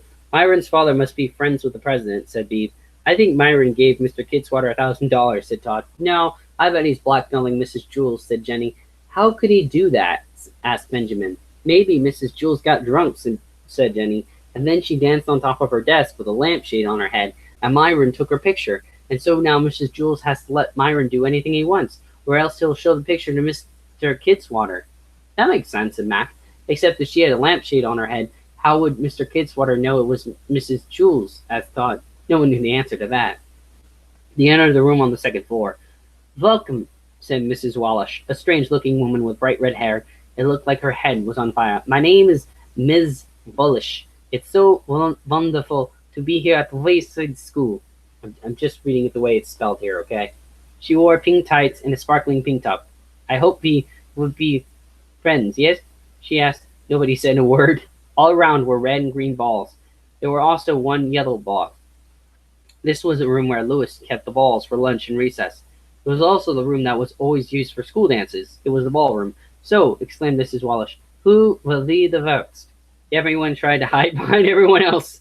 Mrs. Walush put her hands on Ron's face. What is your name? She asked. Ron, he squeaked. Ronaldo, bellowed Mrs. Walush, king of the gypsies. I don't know how to dance, said Ron. Dance? Asked Mrs. Walush. She looked very surprised. We are not going to dance, she said. We're not? Asked John. No, Ronaldo, whispered Mrs. Walush. We are going to tango. Oh no. She put her left arm around Ron's waist. Then she grabbed her left hand with his right and stuck it way out in front of them. Suddenly, the music started. Mrs. Walush dragged poor Ron across the room as she stomped her feet in time to the music. Thump, thump, thump, thump, thump, da-da, da-da, thump, thump, thump, thump, thump, thump, thump, thump, da-da, thump. Hey! When she yelled hey, she threw Ron up in the air and clapped her hands. Ron turned his somersault in midair, then Mrs. Wallace caught him. They tangled back to where they started. Ron's eyes were spitting in opposite directions. Hey, that looked like fun, said Mauricia. Do me. Very well, said Mrs. Wallace. She grabbed Mauricia and tangled with her across the room. Hey! She threw Mauricia up in the air and clapped her hands. Mauricia turned a double somersault before Mrs. Wallace caught her. They tingled back to the front. My turn, said Terence. As Mrs. Wallace tingled with Terence, the other kids stamped their feet along with Mrs. Wallace. They all yelled, "Hey!" at the same time and clapped their hands.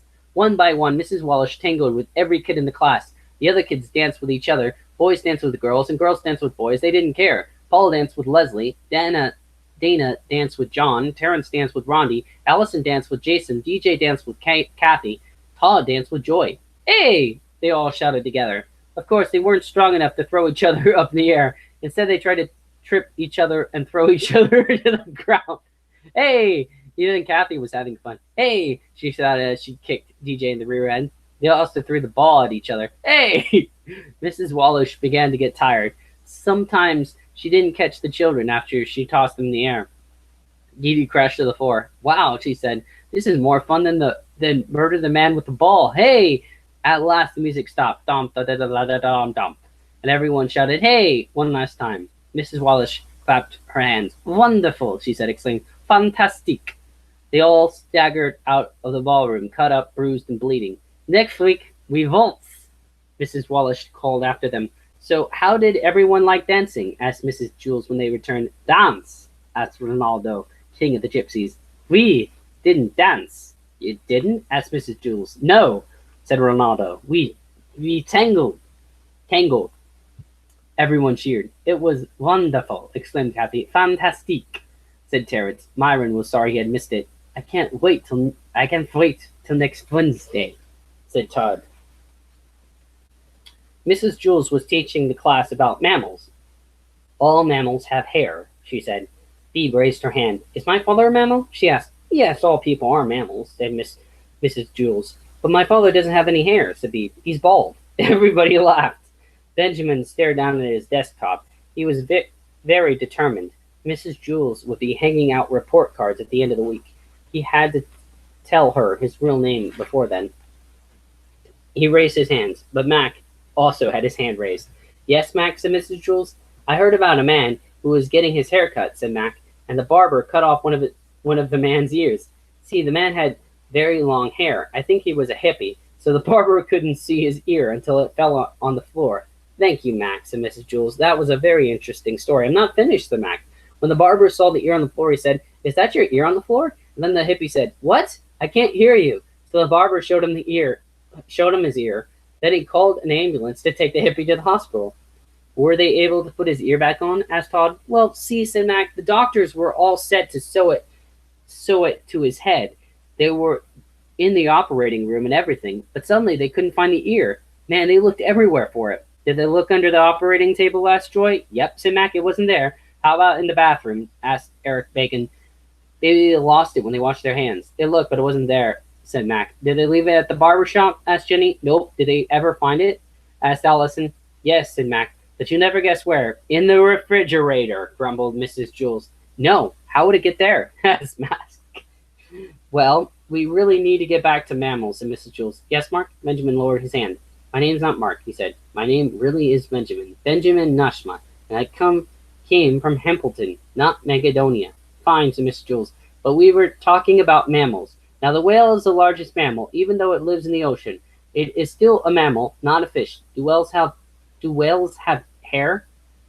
asked John. "Yes," said Mrs. Jules. Dana laughed. "A whale with pigtails," she exclaimed. "Boy, I'd love to pull one of those," said Paul. Benjamin couldn't believe it. "Did you hear what I just said?" he asked. "Yes, Benjamin," said Mrs. Jules. "Well, don't you think I'm strange?" asked Benjamin. "All the time you've been calling me by the wrong name, and I never told you. Don't you think I'm crazy?" "No," said Mrs. Jules. Benjamin was getting upset. "Well, don't you think it's a stupid name, Benjamin Nushman?" He looked around at his classmates. "Doesn't anybody think I'm weird?" "No, you're not weird," said Cherry. "I'll tell you what's weird.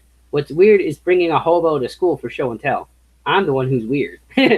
"That's not weird," said Beeb. "What's weird is telling everyone you have a brother when you don't. I'm the weirdo." "You call that weird?" exclaimed Stephen. "I'm weird. Who else would choke himself just to look nice? That's not weird, said Jenny. That's normal. Try reading a story backward. That's weird. I'm the weird one in this class. That's a laugh, said Rhonda. If you're so weird, then how come you never asked Louise to kick you in the teeth? I'm the one who was crazy. No, that's not crazy, said Todd. I'll tell you what's crazy. What's crazy is that we all go to school on the 30th floor and the bathrooms are way down on the first. Everyone agreed with that, even Mrs. Jules.